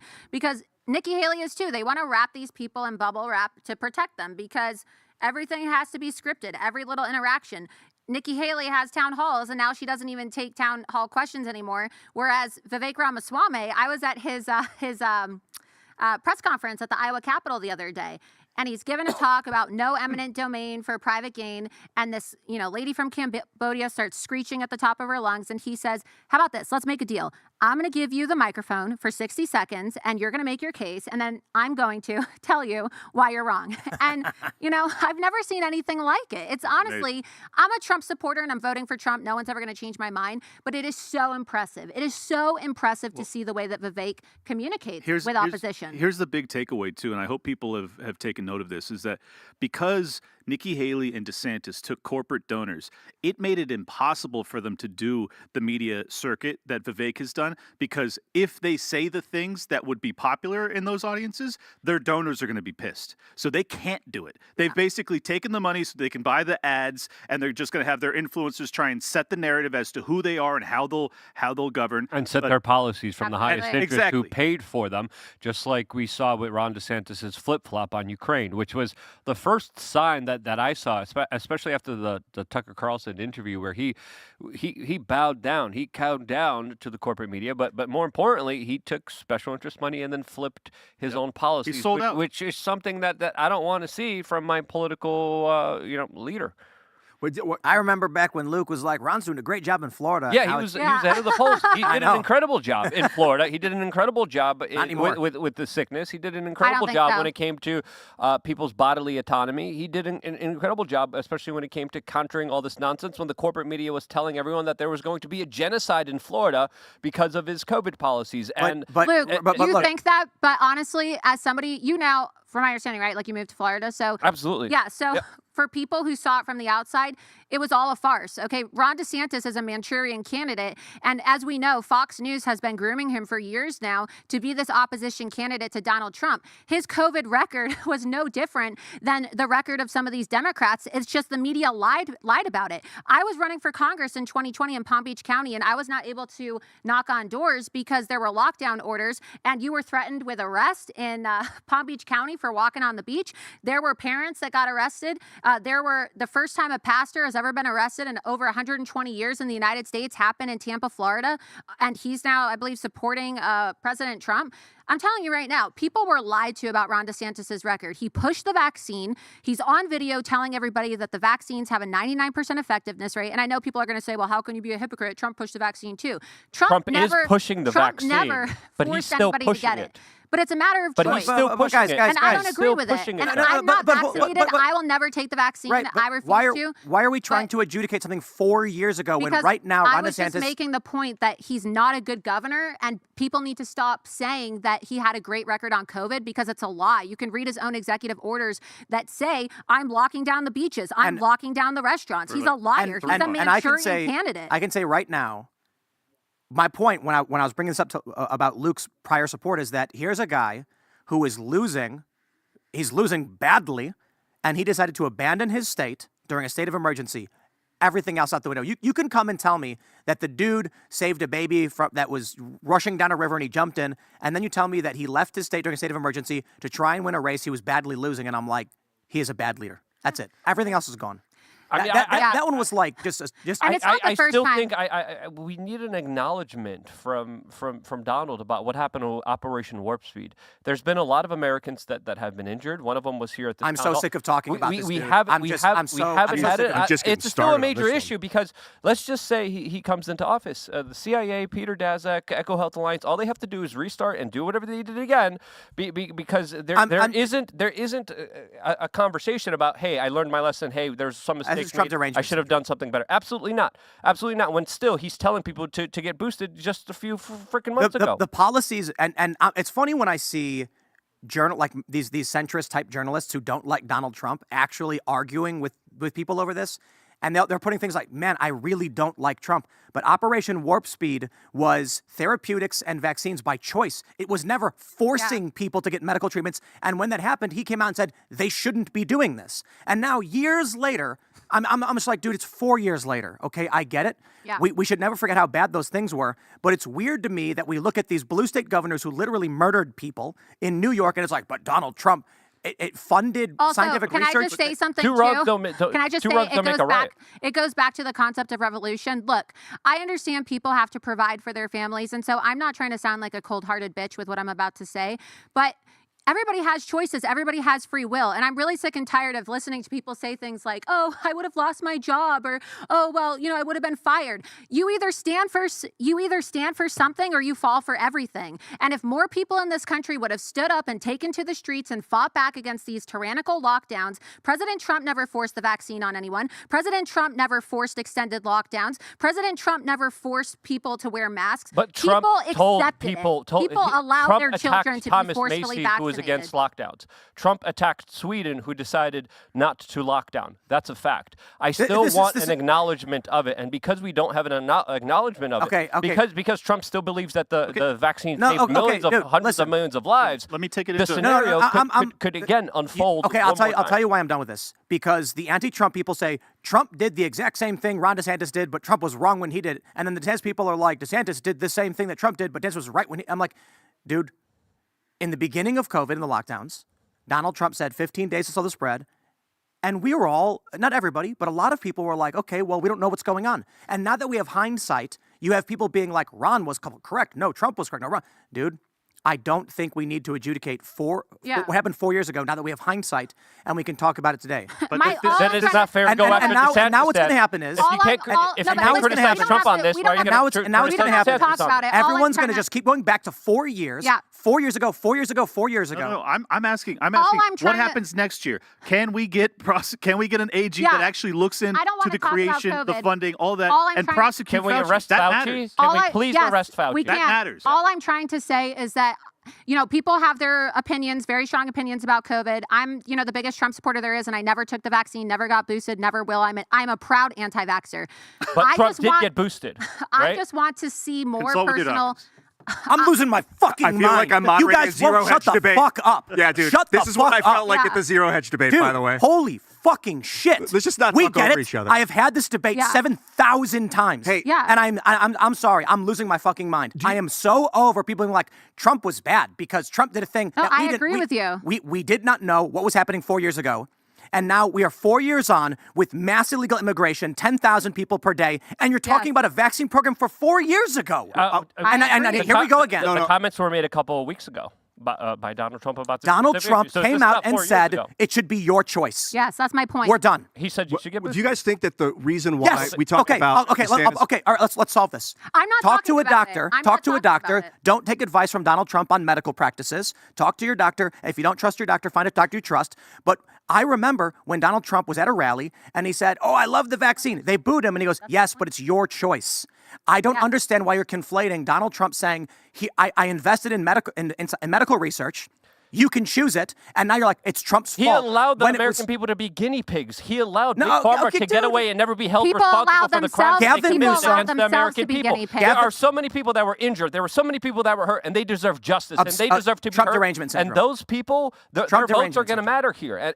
And right. And this is Trump derangement It's about syndrome. That's an personal easy cop-out. accountability, That's an easy right? cop-out. Tim, will you agree with me on this? It's about personal accountability. I'm not trying to re-debate this issue. I agree with you, Tim. I'm taking your position. My point is that people need to stop bitching about it because the reality is you decide what goes inside your own body, and nobody put a gun to your head and said they're going to kill you if you don't take this vaccine. Yeah, they and just so said they people. They just said they'll job kick and- you out Okay, of the right. military. Well, They'll kick you out if of your job. more people would have stood up, again, I really firmly believe it's about personal accountability. Andrew You're Cuomo. talking to people Andrew that did stand Cuomo. up.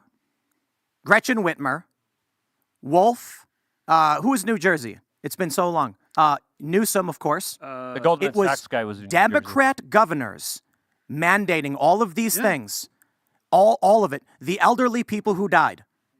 And I want to stress, too, I do think it's important that we talk about these things because, holy crap, I can't believe everything that happened. That being said, this debate comes down to Trump derangement syndrome and DeSantis derangement syndrome. And I'm just like, where are we today? Where we are today is we are in Iowa during a massive blizzard.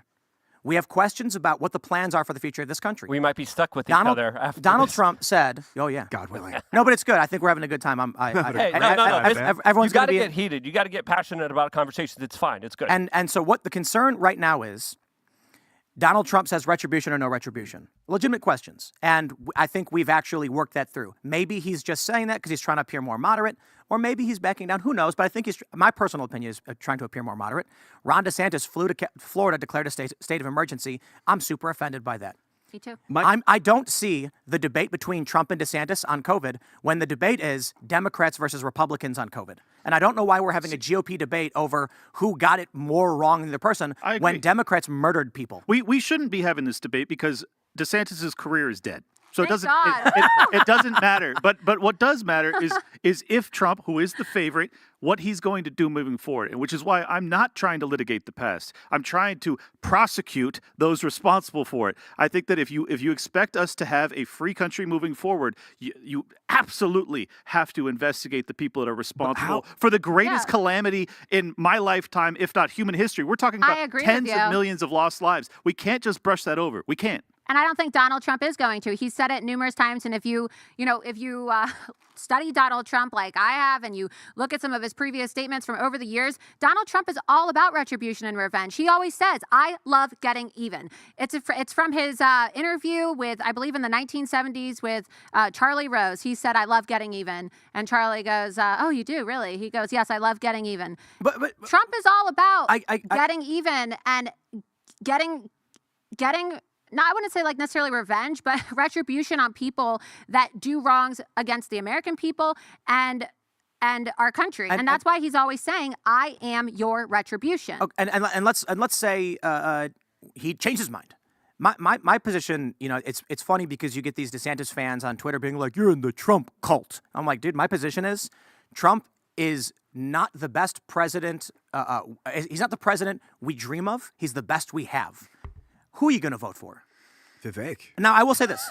In my lifetime, Donald Trump is the best president this country has had. In my lifetime. I agree. And you take a look at foreign wars. I love seeing the libertarians be like, under Trump, no new wars. Under Biden, 3 new wars already with U.S. involvement. Not to mention the reignition of Middle Eastern conflict that Biden has sent people into. And now I'm sitting here giving fire emojis to Rashida Tlaib when she called out Biden for his unconstitutional bombing of Yemen without congressional approval. And I'm like, Rashida is completely correct. Yep. So who am I going to vote for? I'm never the person who says the lesser of two evils. If you think Donald Trump is a degree of evil, don't vote for him. But I look at Donald Trump and I'm like, foreign policy is A+. Abraham Accords, negotiating with North Korea, no new wars, withdrawal from the Middle East. I see those as the key issues for me. Vivek, I agree, but realism. Vivek is not in the experienced position. He does not have the same connections, and he is not media positioned to actually win. So as much as I would say I'd love a Vivek presidency, it is Trump's time right now for this. You're taking the pragmatic approach, and that's totally reasonable. But I see Trump as a net positive. I'm not even saying that he can't be. He has the potential to be a great president. Like he was okay. If it weren't for 2020, he would have been a good president last go around. But he has the potential to be a great president. But the only way he can actually fulfill on that promise is to actually go after all of the corruption in the deep state. And hey, and you know what? Maybe or maybe not. In terms of foreign policy, what I will say is whether or not Trump gets retribution does not change the fact that he has my vote. Okay. Well, he can be. I'm not going to vote for Ron DeSantis. That's laughable. Sure. Nikki Haley is offensive to suggest I would vote for. Of course. Vivek Ramaswamy, I would vote for in the instance Trump was not available. Do you think that people don't criticize Trump's campaigning this time around? Like we do with Ron and Nikki and Vivek. I mean, we give Vivek a lot of positive criticism, but we criticize it. And is because he's the incumbent? Because Trump is the incumbent? I had a very interesting conversation with Mike Cernovich over lunch after the show. And I it's going to be hard to surmise the conversation that we had here, but we essentially said, hey, holding even our guys' feet to the fire is absolutely important because it actually implements policies that puts us in the right direction. So I think we do need to be critical of anything and everyone that's even in our own party, because then we could help kind of align this country to move forward in a way where there's no future mistakes made. And I think that's critically important.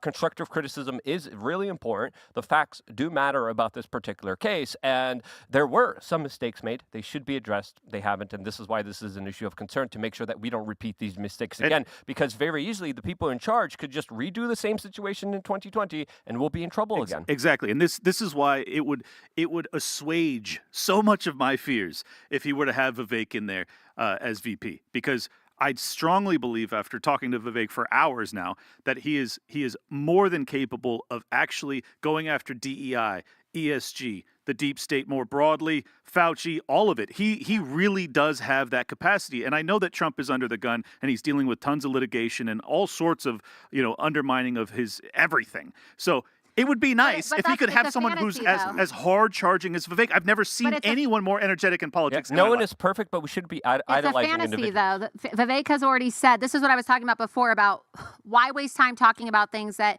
we already know are not going to be reality. I agree that Vivek is, the next best option. I'm supporting President Trump and I'm voting for Trump. I don't care what happens in 2024. I will write President Trump's name in Sharpie across the ballot, even if they take him off the ballot. I know you will, but I will just say with Vivek, He already has said publicly I that know. he doesn't want to be VP. I know, but that doesn't mean that he won't. Yeah, take but it. politicians say that all the time, and then they usually sometimes become VP. It's like if you're So running it a happens. race, you don't say I'm running to get the silver medal. You Exactly. say I'm going to get gold. I'm going I to get think gold. that I'm it gonna would You get get be. silver, I you're think like, it'd be cool. great to see Vivek in some type of cabinet position in President Trump's White House. And I think that aside from maybe Carrie Lake, I don't know of anybody else in the Republican Party who is as and effective as a communicator and is as solid on the issues as Vivek Ramaswamy. You have Trump, you have Vivek Ramaswamy, and you have Carrie Lake. I'm not impressed by anybody else. What do you I'm want- really Ron not. and Ron should have recognized the reality of when it is your time and what that means. It doesn't mean that by nature of what year it is, it's your turn or not your turn. Hillary Clinton thought it was her time, but the reality was she's disliked. It's not, and with all due respect to Vivek, I think he's the hardest working guy in politics, but it's not his time. Why? Because the Trump base has an opportunity to give Donald Trump his second term that they wanted to see, and they like Vivek, but they're like, Vivek, you have a lot of time in front of you. You have a whole career in front of you. Next time is good for you. That was Ron's option. That was Ron's path. Yeah.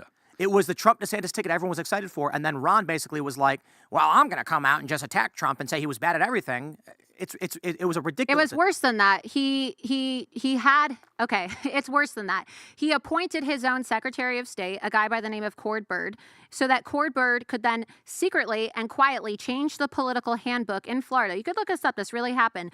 It used to be illegal in the state of Florida for the transfer of funds between a state PAC to a federal PAC. He appointed and hand-selected his Secretary of State, this guy Cord Bird, so that he could change the law. Then that allowed for Ron DeSantis, after raising $200 million when he ran for the second term as governor of Florida, to transfer the remaining $85 million over to the Never Back Down Super PAC. And then he ran a shadow presidential campaign after he got a book deal from Rupert Murdoch, the owner of Fox News, HarperCollins, and he essentially now is an absentee governor, and he got the Florida legislature to change the law. We have this law in Florida called Resign to Run. It still exists, actually, where you had to resign if you wanted to run for another position. And so he had the law changed so that it doesn't apply if you want to run for president. But it still applies. Like, say you are a member of Congress. Like, this happened to Byron Donalds. When Byron Donalds was a Florida legislature, he had to step down when he ran for Congress, right? And so if this were any other lawmaker in Florida, the law still applies. That's what dictators do. They change laws to benefit themselves. That's what Ron did. And now he's getting paid a But salary. hold on. His care's over. Let him just rest. Well, Stop we still beating the dead horse. unfortunately The horse have is him dead. for a few more You're years. beating the dead horse. Well, I want we need to remove him as governor. I'm not going to be happy Oh, until wow. he's no longer governor. Wow. I'm honestly that pissed You're off. going hard in the paint. No, Well, look, I am so offended as a Florida taxpayer that I have paid for this asshole to campaign on taxpayer dime while he has divided the Republican Party and attacked the best president. This isn't just about, his career's over. I am not going to be happy until Governor Ron DeSantis is literally working at a pizza shop. I want him out. What if of the he's governor's the mansion. manager at like a cinema? I want him out. Meatball Ron. You know his wife is going to try to Look- run for governor. This is a real thing. I just Hold on. I got to point this out. I'm friends with Will Chamberlain. He's a good guy. No, he's not. I like Will. You don't have to like him, but this is important. Axios, DeSantis state-funded office hires ousted campaign aides. There's serious questions about the DeSantis campaign hiring Will Chamberlain, his wife Jordan, who are friends of ours, and then when they left the campaign, got hired by his governor's office despite working in the D.C. area. I think that's shady. I'm sorry. Look, it seems very much like, and this is why Axios wrote it, the campaign said, we're laying people off, laid off campaign staff, and then said, we're going to keep you doing the same work, but pay you through the governor's office. Yeah, and that's what he's doing. And it's a total FEC violation. Never Back Down has been doing this. They have rules, Tim, cool-off periods where you have to wait, technically speaking, 120 days if you want to transfer between a campaign and a PAC. And if you notice, if you look at the records, so many of Ron DeSantis' official campaign staff were then working for the PAC Never Back Down. This weekend, do you know that Ron DeSantis on Saturday is flying in his entire gubernatorial office to come campaign for him? That is illegal. It's illegal, and nobody's holding him accountable. There's so many FEC violations when you look at the fact that Never Back Down, you're supposed to have a separation, a firewall between a PAC and a campaign. Never Back Down essentially wrapped a tour bus, and Ron DeSantis is driving the bus. DeSantis has been reincarnated and put back into the dirt by you. It's unbelievable. Please leave the man alone. Let him rest. Look. Let's show this here. Ron DeSantis is tied with Vivek in the prediction markets Nikki Haley is beating him by more than double. And this is not polls, it's prediction markets, which I think That's wild. in some ways you could argue are better than polls or just different from polls.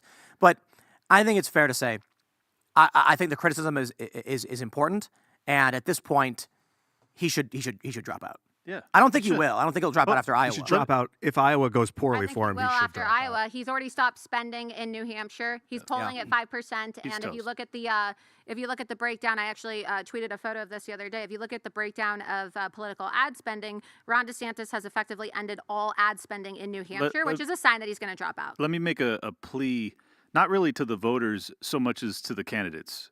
We're sitting in Vivek's back room right now. We don't need good. We need great. We need great. Like it is such a dire inflection point in American history, if not global history. You have multiple fronts for potential world war. You have a global financial reset that is like imminently approaching. You have no fiscal constraints. You have this asshole Mike, who's the new speaker of the House, who's just such a bum. Yeah. There's no seriousness with which people are approaching politics. In fact, the only reason I got involved in podcasting and being a political commentator was in 2020, because I realized it was so dire that I wouldn't have a nation that I could raise my children in peacefully. And I still don't have that. We haven't actually won anything. In fact, we're losing extraordinarily rapidly. I had an hour-long conversation, Josie, myself, and Donald Trump Jr. last night. Very impressed with him. I had no opinion of the guy really up until then. Very open, honest, down to earth, stunningly down to earth for the son of a billionaire. Nice guy. I think he gets it. And all I'm asking is that I want to see that reflected in his father. If he's going to be given a second turn at the trough, we need great. We need great. And if he's able to deliver that, he hasn't shown me in his rhetoric of late. And maybe it's because he's being pressured by so many prosecutions and everything else, and the media is so unfair, blah, blah, blah. Okay, fine. It doesn't matter. I need you to be great. I need you to be great in this moment. And if he can do that, then we'll see what What would that happens. look like, greatness? You need someone who's extraordinarily serious about either defending the dollar or at least dealing with the national debt in a way that's very serious. We have to bring our troops home. We cannot continue to have troops sitting in Syria and Iraq, and most likely there's troops also in Israel that are helping the attacks on Gaza. We need to stop having all of just these sitting ducks that could be casus belli for World War III all over the Middle East. It's totally nuts. We're also burning hundreds of billions of dollars in Ukraine, risking World War III with the largest nuclear power in the world in Russia. But that's not just all Donald Trump. You see, look, you just said it yourself. I wasn't blaming Trump for any of this. Mike Johnson, we need to hold the Republican Party accountable. Yes. The Republican Party has proven itself to be completely ineffective and incompetent unless Donald Trump is leading at the top of the ticket, okay? Mike Johnson, I warned everybody. I said, I honestly vomited in my mouth when I saw President Trump post on True Social, MAGA Mike, because Mike Johnson is a disgrace. He's not America First. He's not MAGA. And I would prefer that we never call Mike Johnson MAGA Mike, because there's nothing MAGA about this guy. You know, we have a Speaker of the House after we had a motion to vacate for Kevin McCarthy.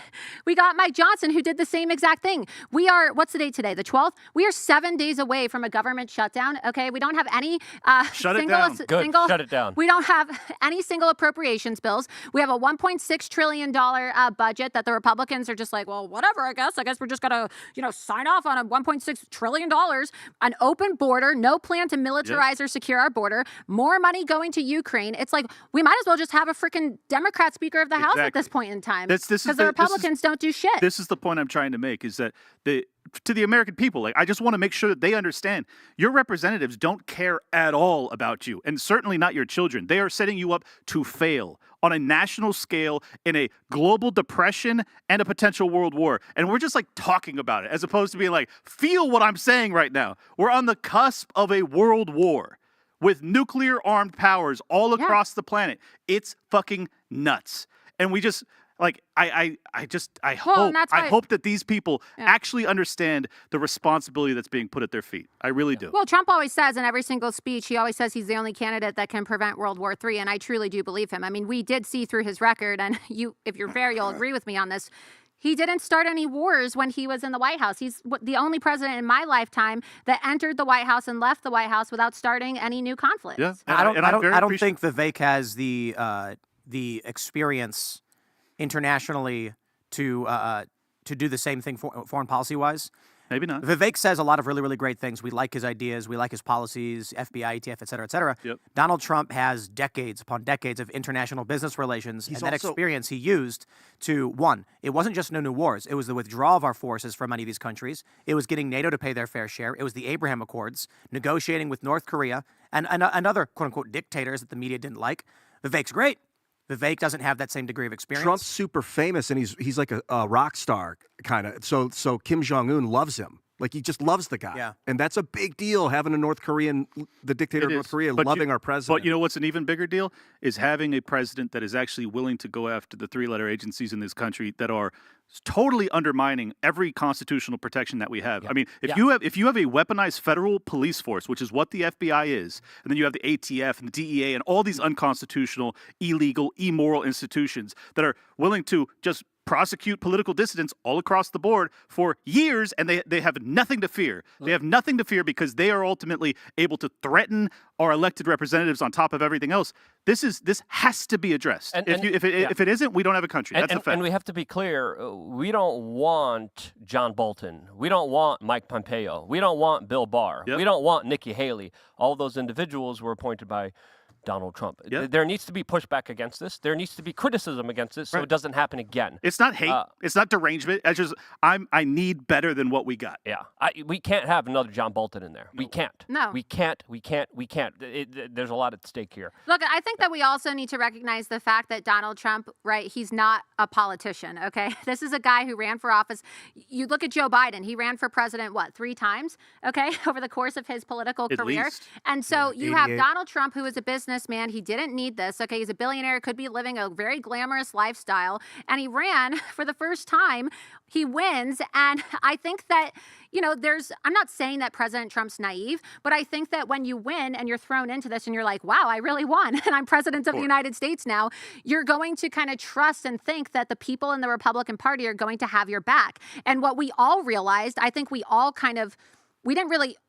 we always knew there was a uniparty, but it was really accelerated when Donald Trump was in the White House because we got to see firsthand, wow, the Republicans are not just as evil as the Democrats. I think they're even worse than the Democrats.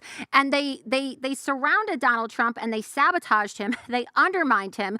We had control of the House and the Senate his first 2 years in the White House. And look what they did. And I think that Donald Trump learned a lesson. This is a guy who values loyalty. And I think that he expects the same type of loyalty from others that he gives them.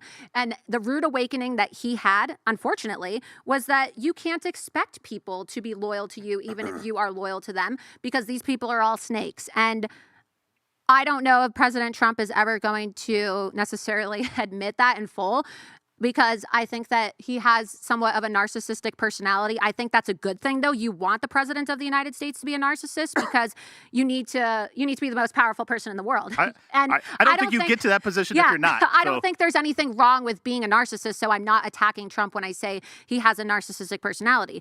But sometimes when you have that type of personality, you don't want to necessarily admit, this person probably shouldn't have surrounded me because they screwed me and I was the person that appointed them. Laura, he needs a dozen of you in his office. Huh? There is no one more ride or die on earth than you for Trump. We're gonna go to super report chats. for duty. He needs people around him that tell him when he's wrong, and people that disagree with him that tell him why they disagree. I agree. Exactly. We're going to go to Super Chat, so if you haven't already, would you kindly smash that like button, subscribe to this channel, share the show with your friends, and become a member at timcast.com, because this show is made possible in part by viewers like you. A large portion of what funds this operation, our ability to come to places like Iowa, is that you guys are members. So if you like the work we do, you want to see us do more documentaries. The coffee shop is set to be opened around April, and that's an actual number from the company that's actually building it out, so we're excited for that. Congrats, man. The new studio was approved. Final inspection is done.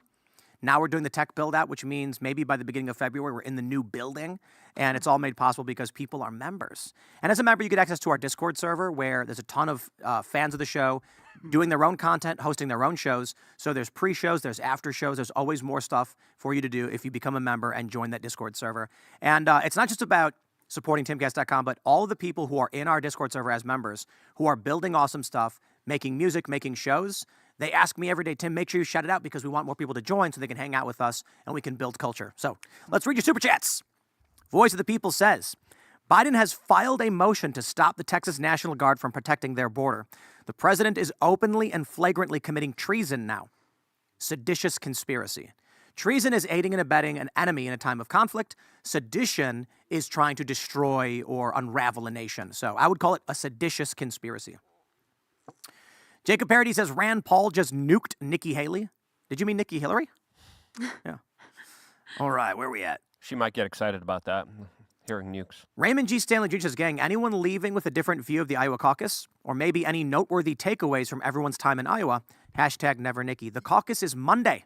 Yeah, So, I got an interesting perspective because being here, I'm like, oh, Vivek's got this in the bag. Like when you feel the energy, the people around you, and that's like a confirmation bias. So it's like when you're the people you're surrounded by can definitely make you think things are going your way. And yes. I know that once I pull out of this environment, it's like, dude, Trump was pulling at 78% on that predicted market. Well, those are predictions based on how people feel about things. And it's like ask the audience in Who Wants to Be a Millionaire. Here's what I would love to see.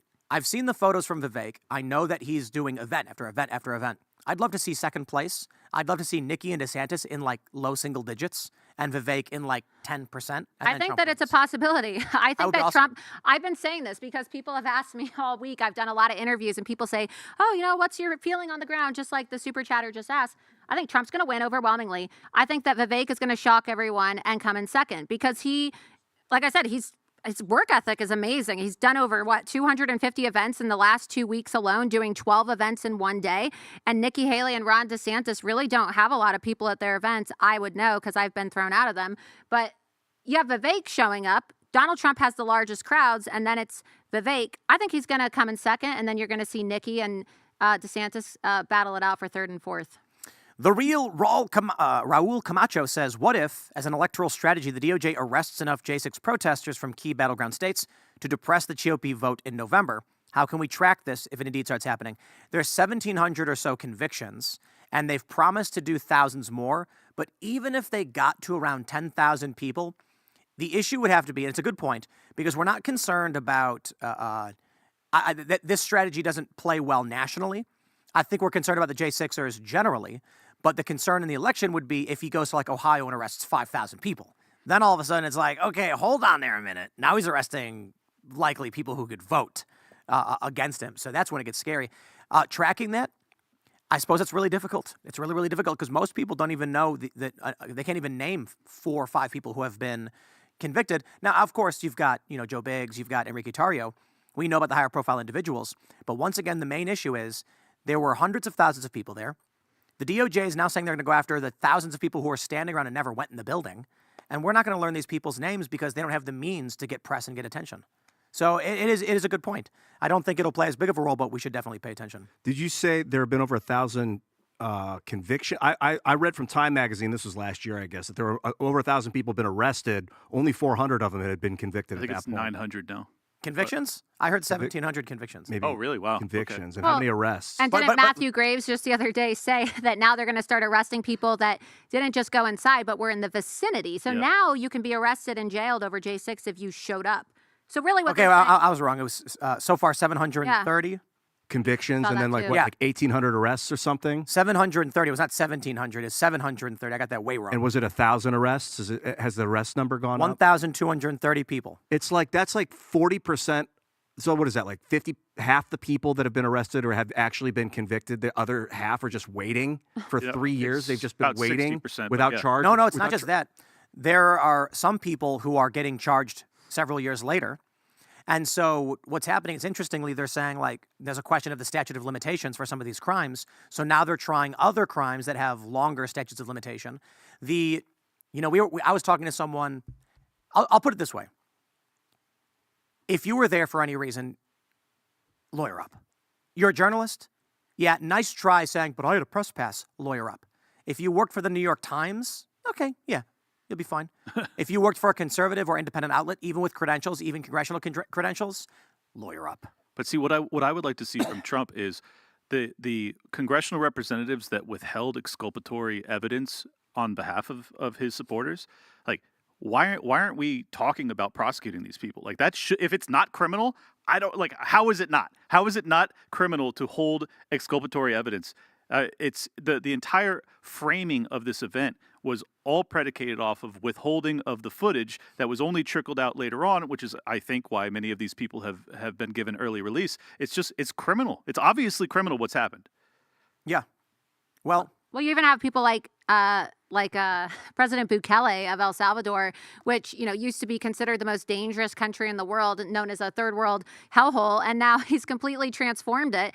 And people who are now governing previous third world nations are calling out our country for holding political prisoners and having egregious human rights violations. Yep. So we can't really be calling ourselves the exporters of democracy or the world's police or the world's moral authority, because, look, we're no better. I think that we really are a third world country now. I don't know if you would agree, but we don't have free speech. We don't have freedom of association. We don't have free and fair elections. We don't really even have a free market economy anymore when you look at the debanking and the financial blacklisting, and we have political prisoners. Well, you haven't had a free market since you had a central bank, but I completely agree with you that on top of the financial depravity, we also have a total shredding of our civil rights. And this is all transpired in my lifetime. From 9/11 on, it has just been a rapid descent. And we are no longer that shining city on the hill. We are now a warning to the rest of the world as to what not to do. Yeah. That's tragic. That's tragic that I live in this country, because I love this country. And I can't believe what's happening just in my adult lifetime. It's unbelievable. Yeah, we got a super chat from Billy Chocho. Biden admin is committing treason right in front of us with the open border allowing potential enemies through. The effort is probably to escalate the civil war to become hot before the next election. Well, I'm careful. I say sedition because it's generalized. But there is a good point to be made that it's already been reported potential terrorists, outright people on the terror watch list have come through the southern border. With the bombing, so we got news breaking during this show, actually, that the U.S. and UK engaged in additional airstrikes in Yemen. There's video of hundreds of thousands of Yemenis protesting and calling out the United States. You are very likely to see people try to come in to hurt this country through this insecure border. But I will tell you this. I certainly fear the prospect of, let's say it, civil war. Why? Drink. What did I say? Hold on. Come on, guys. Here's what scares me. I am not right about everything all the time. I'm wrong about a lot of things. I'm wrong a lot. And I love it when the people in the chat are like, Tim thinks he's right. If I'm arguing a point that I think I'm right on, of course I think I'm right about that. But I think I'm wrong about a bunch of things. And so I don't know what happens next. But I got to tell you, shout out to Dave Smith. When he came on the show and he pointed this out to me and he said, shout out to you for something you said on the Joe Rogan podcast, that if they kept up this kind of censorship and manipulation, this country is headed towards civil war. Now we have the National Guard, the Texas National Guard deployed, armed, to block federal agents from continuing their trafficking operation.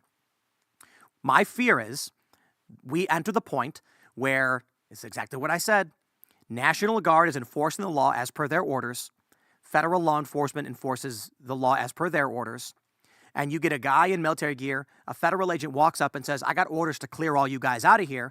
Let's say a federal truck pulls up at APC, guys jump out in body armor and weapons, and they say, CBP, this is our jurisdiction, it's a federal border, back the F up now. And the Texas state guys say, no, we have governor's orders and we don't answer to you.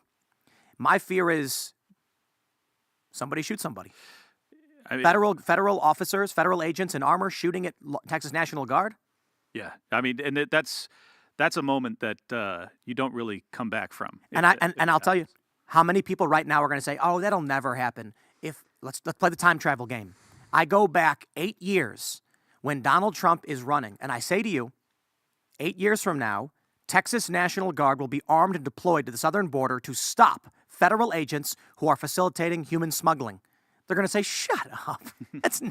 Are you nuts? The states will never send out armed military to try and block federal agents from engaging in operations. Right. Here we are. But we're here. Who would have ever thought that federal officials would be so obviously going against, like, not just the will of the nation, but also their directives, their responsibilities in office, that the states would have to do this. I mean, that's really where we're at. Is like, yeah. There's no doubt that, like, what's Abbott didn't want to do this.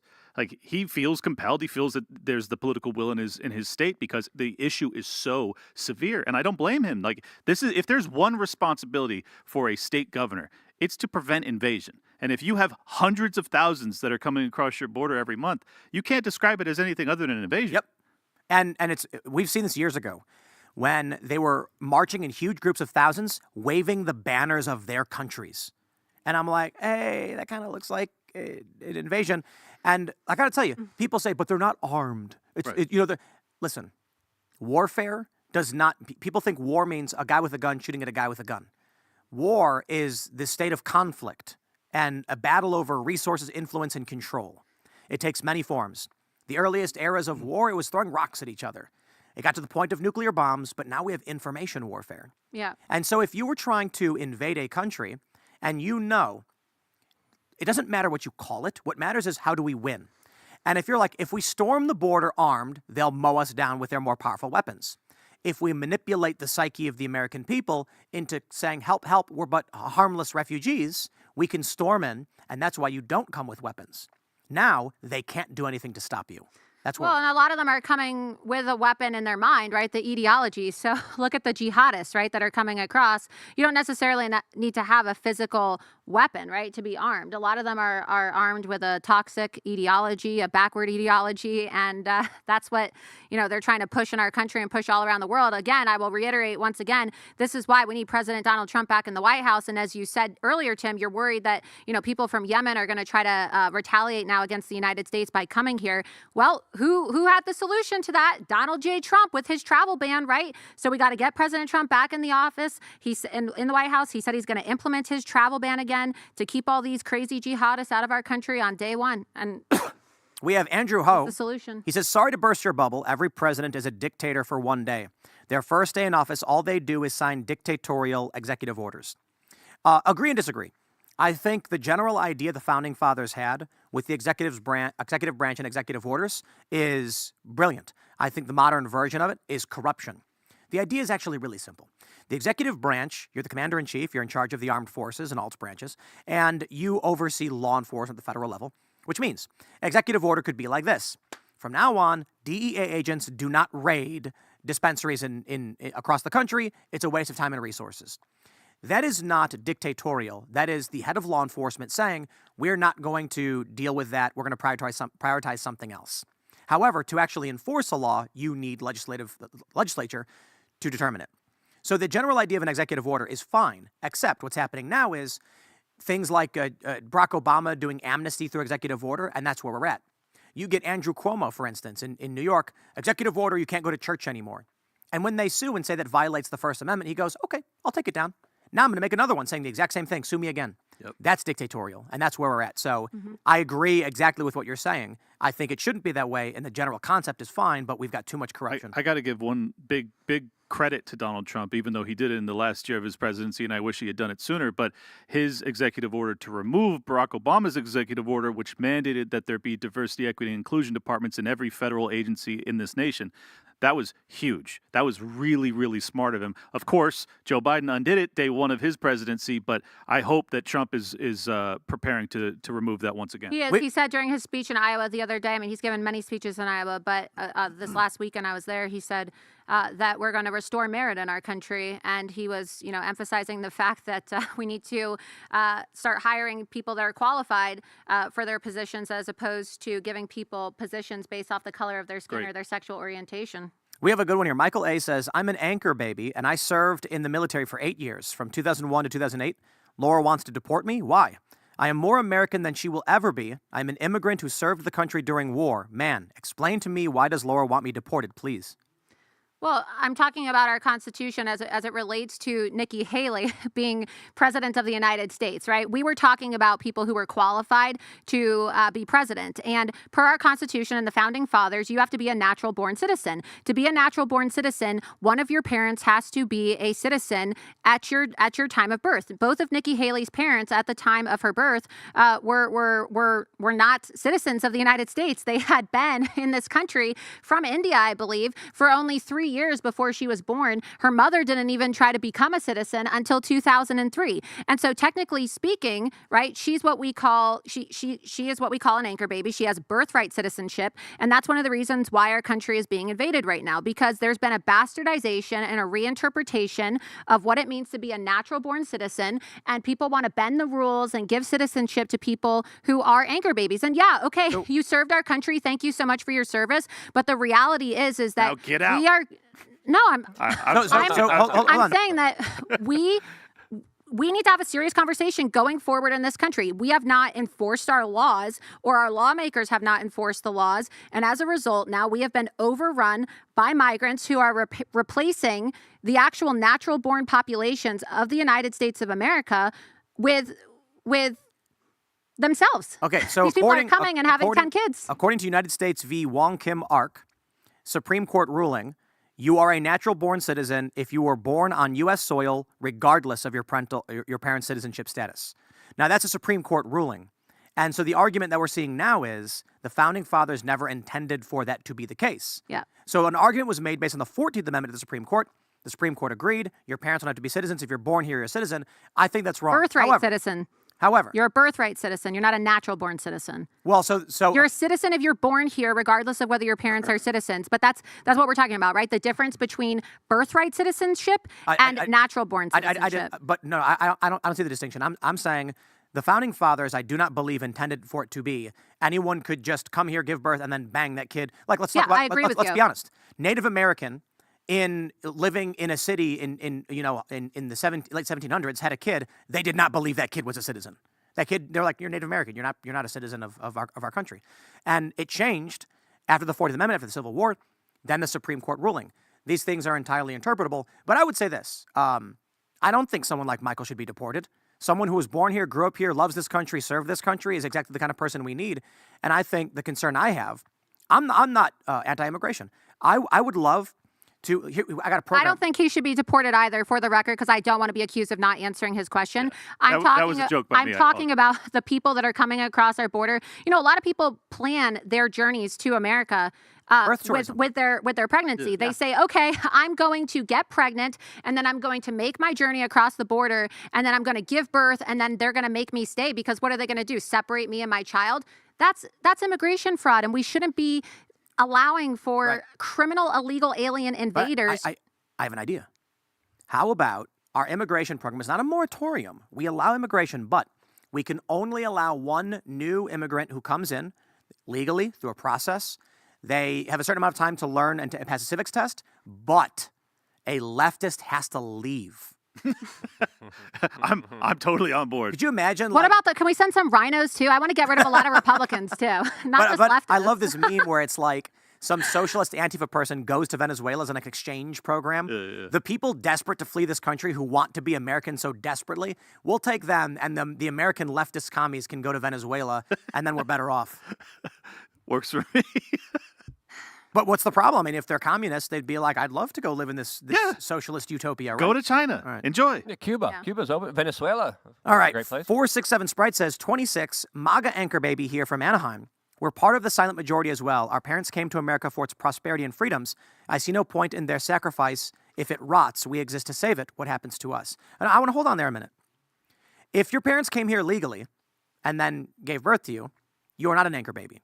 But if you are actually saying your parents came here illegally because of its prosperity and its freedoms, this is not good.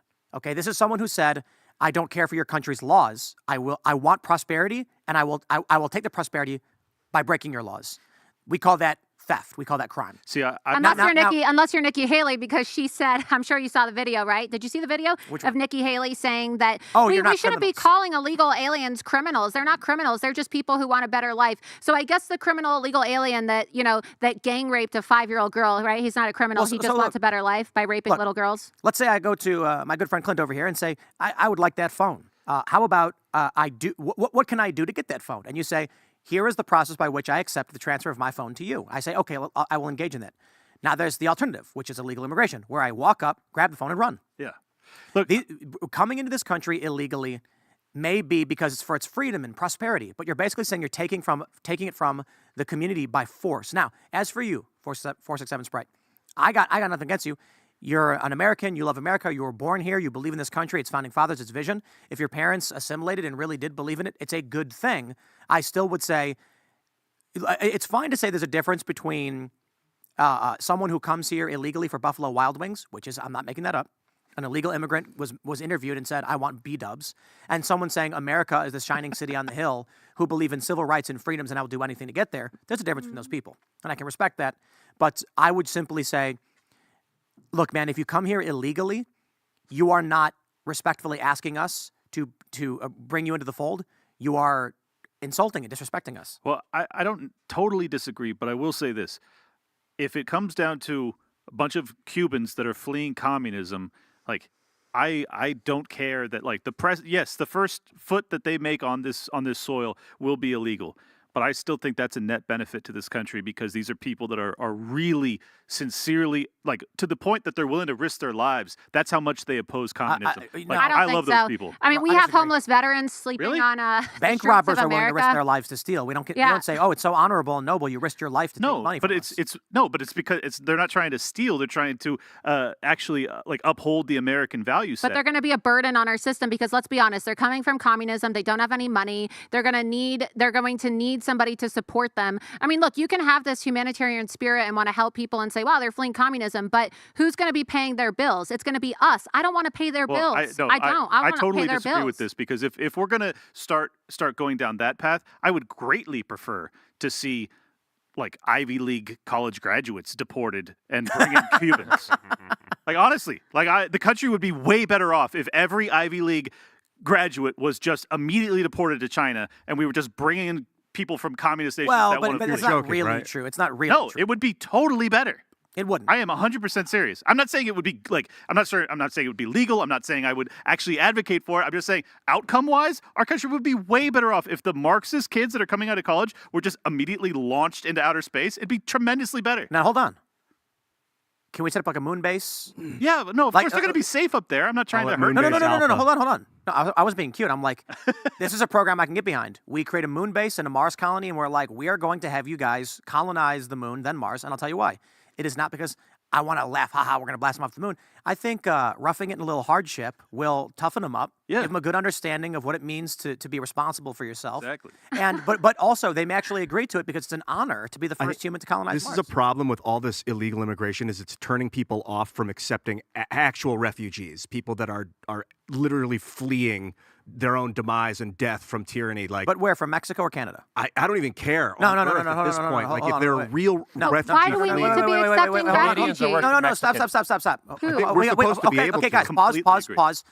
If someone from Mexico is being attacked by the cartels and they come to me and they say, please save me, this man's going to kill me, I say, okay, what can I do? If someone from Canada says, Justin Trudeau is going to kill me, I need help, I say, okay, those what aren't can I real do? refugees. They Canadian are. people are not. Not a real refugee is a guy who comes from Africa and pays $3,000 to fly to South America, takes a bus all the way through Mexico, and then comes to our border. They're not real refugees. That's my point. are, These though. people are claiming refugee I'm status, saying but they're not real refugees. If they come from Mexico, you said those people aren't refugees. I said they are. If there is a real refugee that needs And this safety, is my point, why I asked Mexico America's or here for Canada. you. What's that? And that's why I asked Mexico or Yeah, Canada. if it depends on the situation. Like if Trudeau's literally hunting a man down and gonna kill him, and the guy flees to the U.S., okay, yeah. But they are, though. I would rather take political refugees in America as opposed to from the Western world, as opposed to these third world migrants who are saying that don't they're exist. Canadians? They're not though? refugees. Canadians Okay, are pretty let's calm bad. down. You can't. They don't The exist. Canadians are being They don't persecuted. There's exist. people going to jail in Canada for misgendering people. I'm sorry, but that to me that's Right. more of. I would consider somebody like that to be more of a refugee in need of asylum than some third world migrant who just wants to It's not a question. come move to the United States of America. There is no question when Mexico offered asylum to all these people in the caravan, there's a video of them asking, how many of you want to stay here, get amnesty in Mexico? Nobody. How many of you want to continue to America? Yay, they all cheer and scream. They're not refugees. Yeah, they're not. A lot of these people are claiming refugee status, and they're not even being questioned. And like, so what's the issue deal? is this. You are correct, but there really are no Mexican and Canadian refugees. It would probably be in the triple digits. Yeah, it's very rare. Every year, it would be like 100 people maybe. if there was that. a civil war in a country, you could see a lot of those people fleeing. You could see maybe Ukrainian refugees, maybe Except, people from no, Gaza. No, they don't come here. Why? If you're in Ukraine and you're fleeing, you go to Poland. They're next door. You don't fly across the world to America. That's a lie. If someone's dealing with problems in Honduras, you go to Mexico. You go to, or not even that, you go to Guatemala. Why are they skipping through? Mexico is awesome, by the way. And Luke knows it. I love Mexico. This is what deeply offended me because I go to Mexico City and I'm like, it's a beautiful, massive city and they got B-dubs all over the place. Then I see this video of them saying, no, we won't stay. A journalist interviews one of the migrants saying, why are you coming to America? And he said, I miss Buffalo Wild Wings. And I'm like, bro, they got that in Mexico. It's amazing to me that you go to Tijuana, you go to Mexico City, and it's a beautiful place with great people, and they actually have cheaper health care. These people who are coming through, they're lying to our faces that they're refugees. Yeah. Lying to our faces. So if you're from Syria, if you're from Afghanistan, if you're from Iraq, and you were forced out of your country due to conflict, guess what? Lebanon's right there waiting for you. I met people who, I talked to 2 refugees from Syria, and one of them went to Romania, one went to Turkey. And they were good dudes. I respect them, they're nice. And I asked, why go to Romania? Oh, because you get access to Europe and there's more money. I said, I met a guy. He was telling me he knew a woman who didn't speak any European language. She spoke Arabic. And she had an option, Lebanon or Europe. She chose Europe. I said, why? Well, because Europe's nicer. And I'm like, but you could actually go to Lebanon, speak the language, get a job there. It's easier to assimilate. Now you're in a country where you don't speak the language. They don't want to assimilate. That's the thing. These people don't want to assimilate. That's the problem. It's prosperity. There's plenty of Lebanese they don't people want to that assimilate. are in Europe at this point. Dude, it's really simple, man. You're living in a big mansion and you're paying $100 a month to sleep under the stairs in the basement, and some dude upstairs is paying $500 a month for a nice 1-bedroom, and you're like, I'd rather live up there. It's comfortable. There's a TV. So you kick the door in and you say, I'm staying here. Do something about it. That's what they're doing. They're fleeing the shadows in the closet. Well, this is why you can't have policies that make it at all possible for people to just come here with their hands out. If you have that, you're going to create this crisis, and the Biden administration and many administrations prior have continued this process, and it has to be stopped. That's why we need to ban birthright citizenship. And I'll say it again, every single GOP candidate for president supports banning birthright citizenship except Nikki Haley. And the only reason why she doesn't support it is because that would mean that she wouldn't be a citizen because she herself is a birthright citizen and she's not qualified to be president. She's not a natural born citizen. President Trump even shared the article the other day that I wrote that was repurposed on Gateway Pundit explaining this. So, we can't have her, not just for her foreign policy, but also because Nikki Haley herself, because she was granted birthright citizenship, she has sympathy for these people that want to come and criminally invade our country and take over and, just completely take over and replace us. We can't allow that. I'm going to read it's part of her identity. One last super chat. 3F by Treachery says, every time Tim talks about going to super chats, he sounds like the PBS intro, viewers like you. Tim, you are a boss.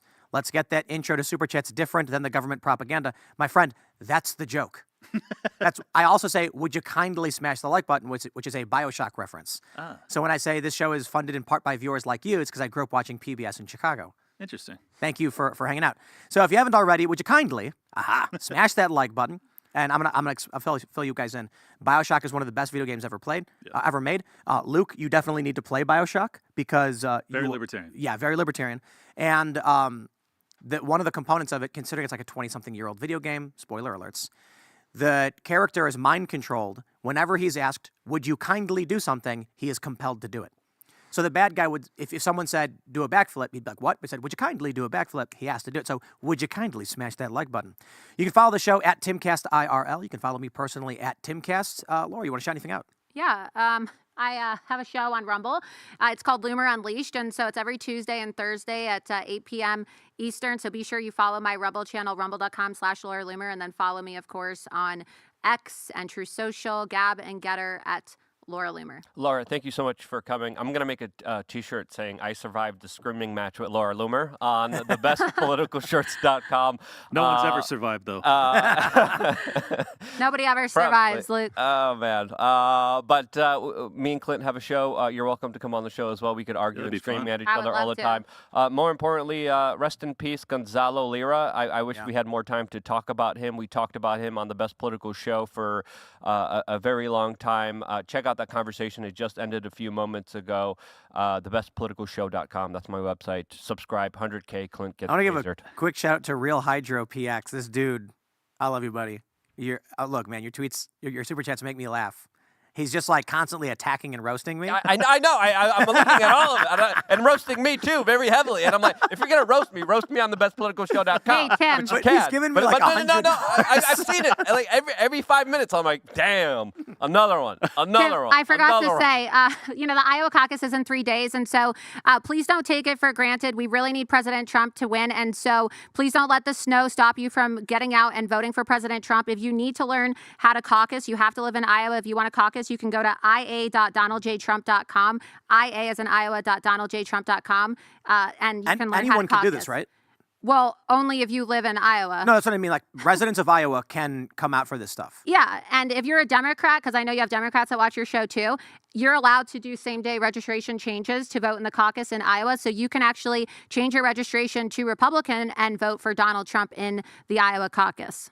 Right on. Because we need to save our country, and Donald Trump's the only one that's going to do it. I am at Liberty Lock Pod on X, and if you go to your phone right there and you put in Liberty Lockdown and hit subscribe on your podcatcher, that'd be great. And then while you're there, do the best political show, and then hit subscribe, and then do Tower Gang. Don't do Tower Gang. Luke and I will actually be on the road following Vivek Ramaswamy's team for the entire day yesterday. That'll all be over on We Are Change on Rumble. All one word, We Are Change.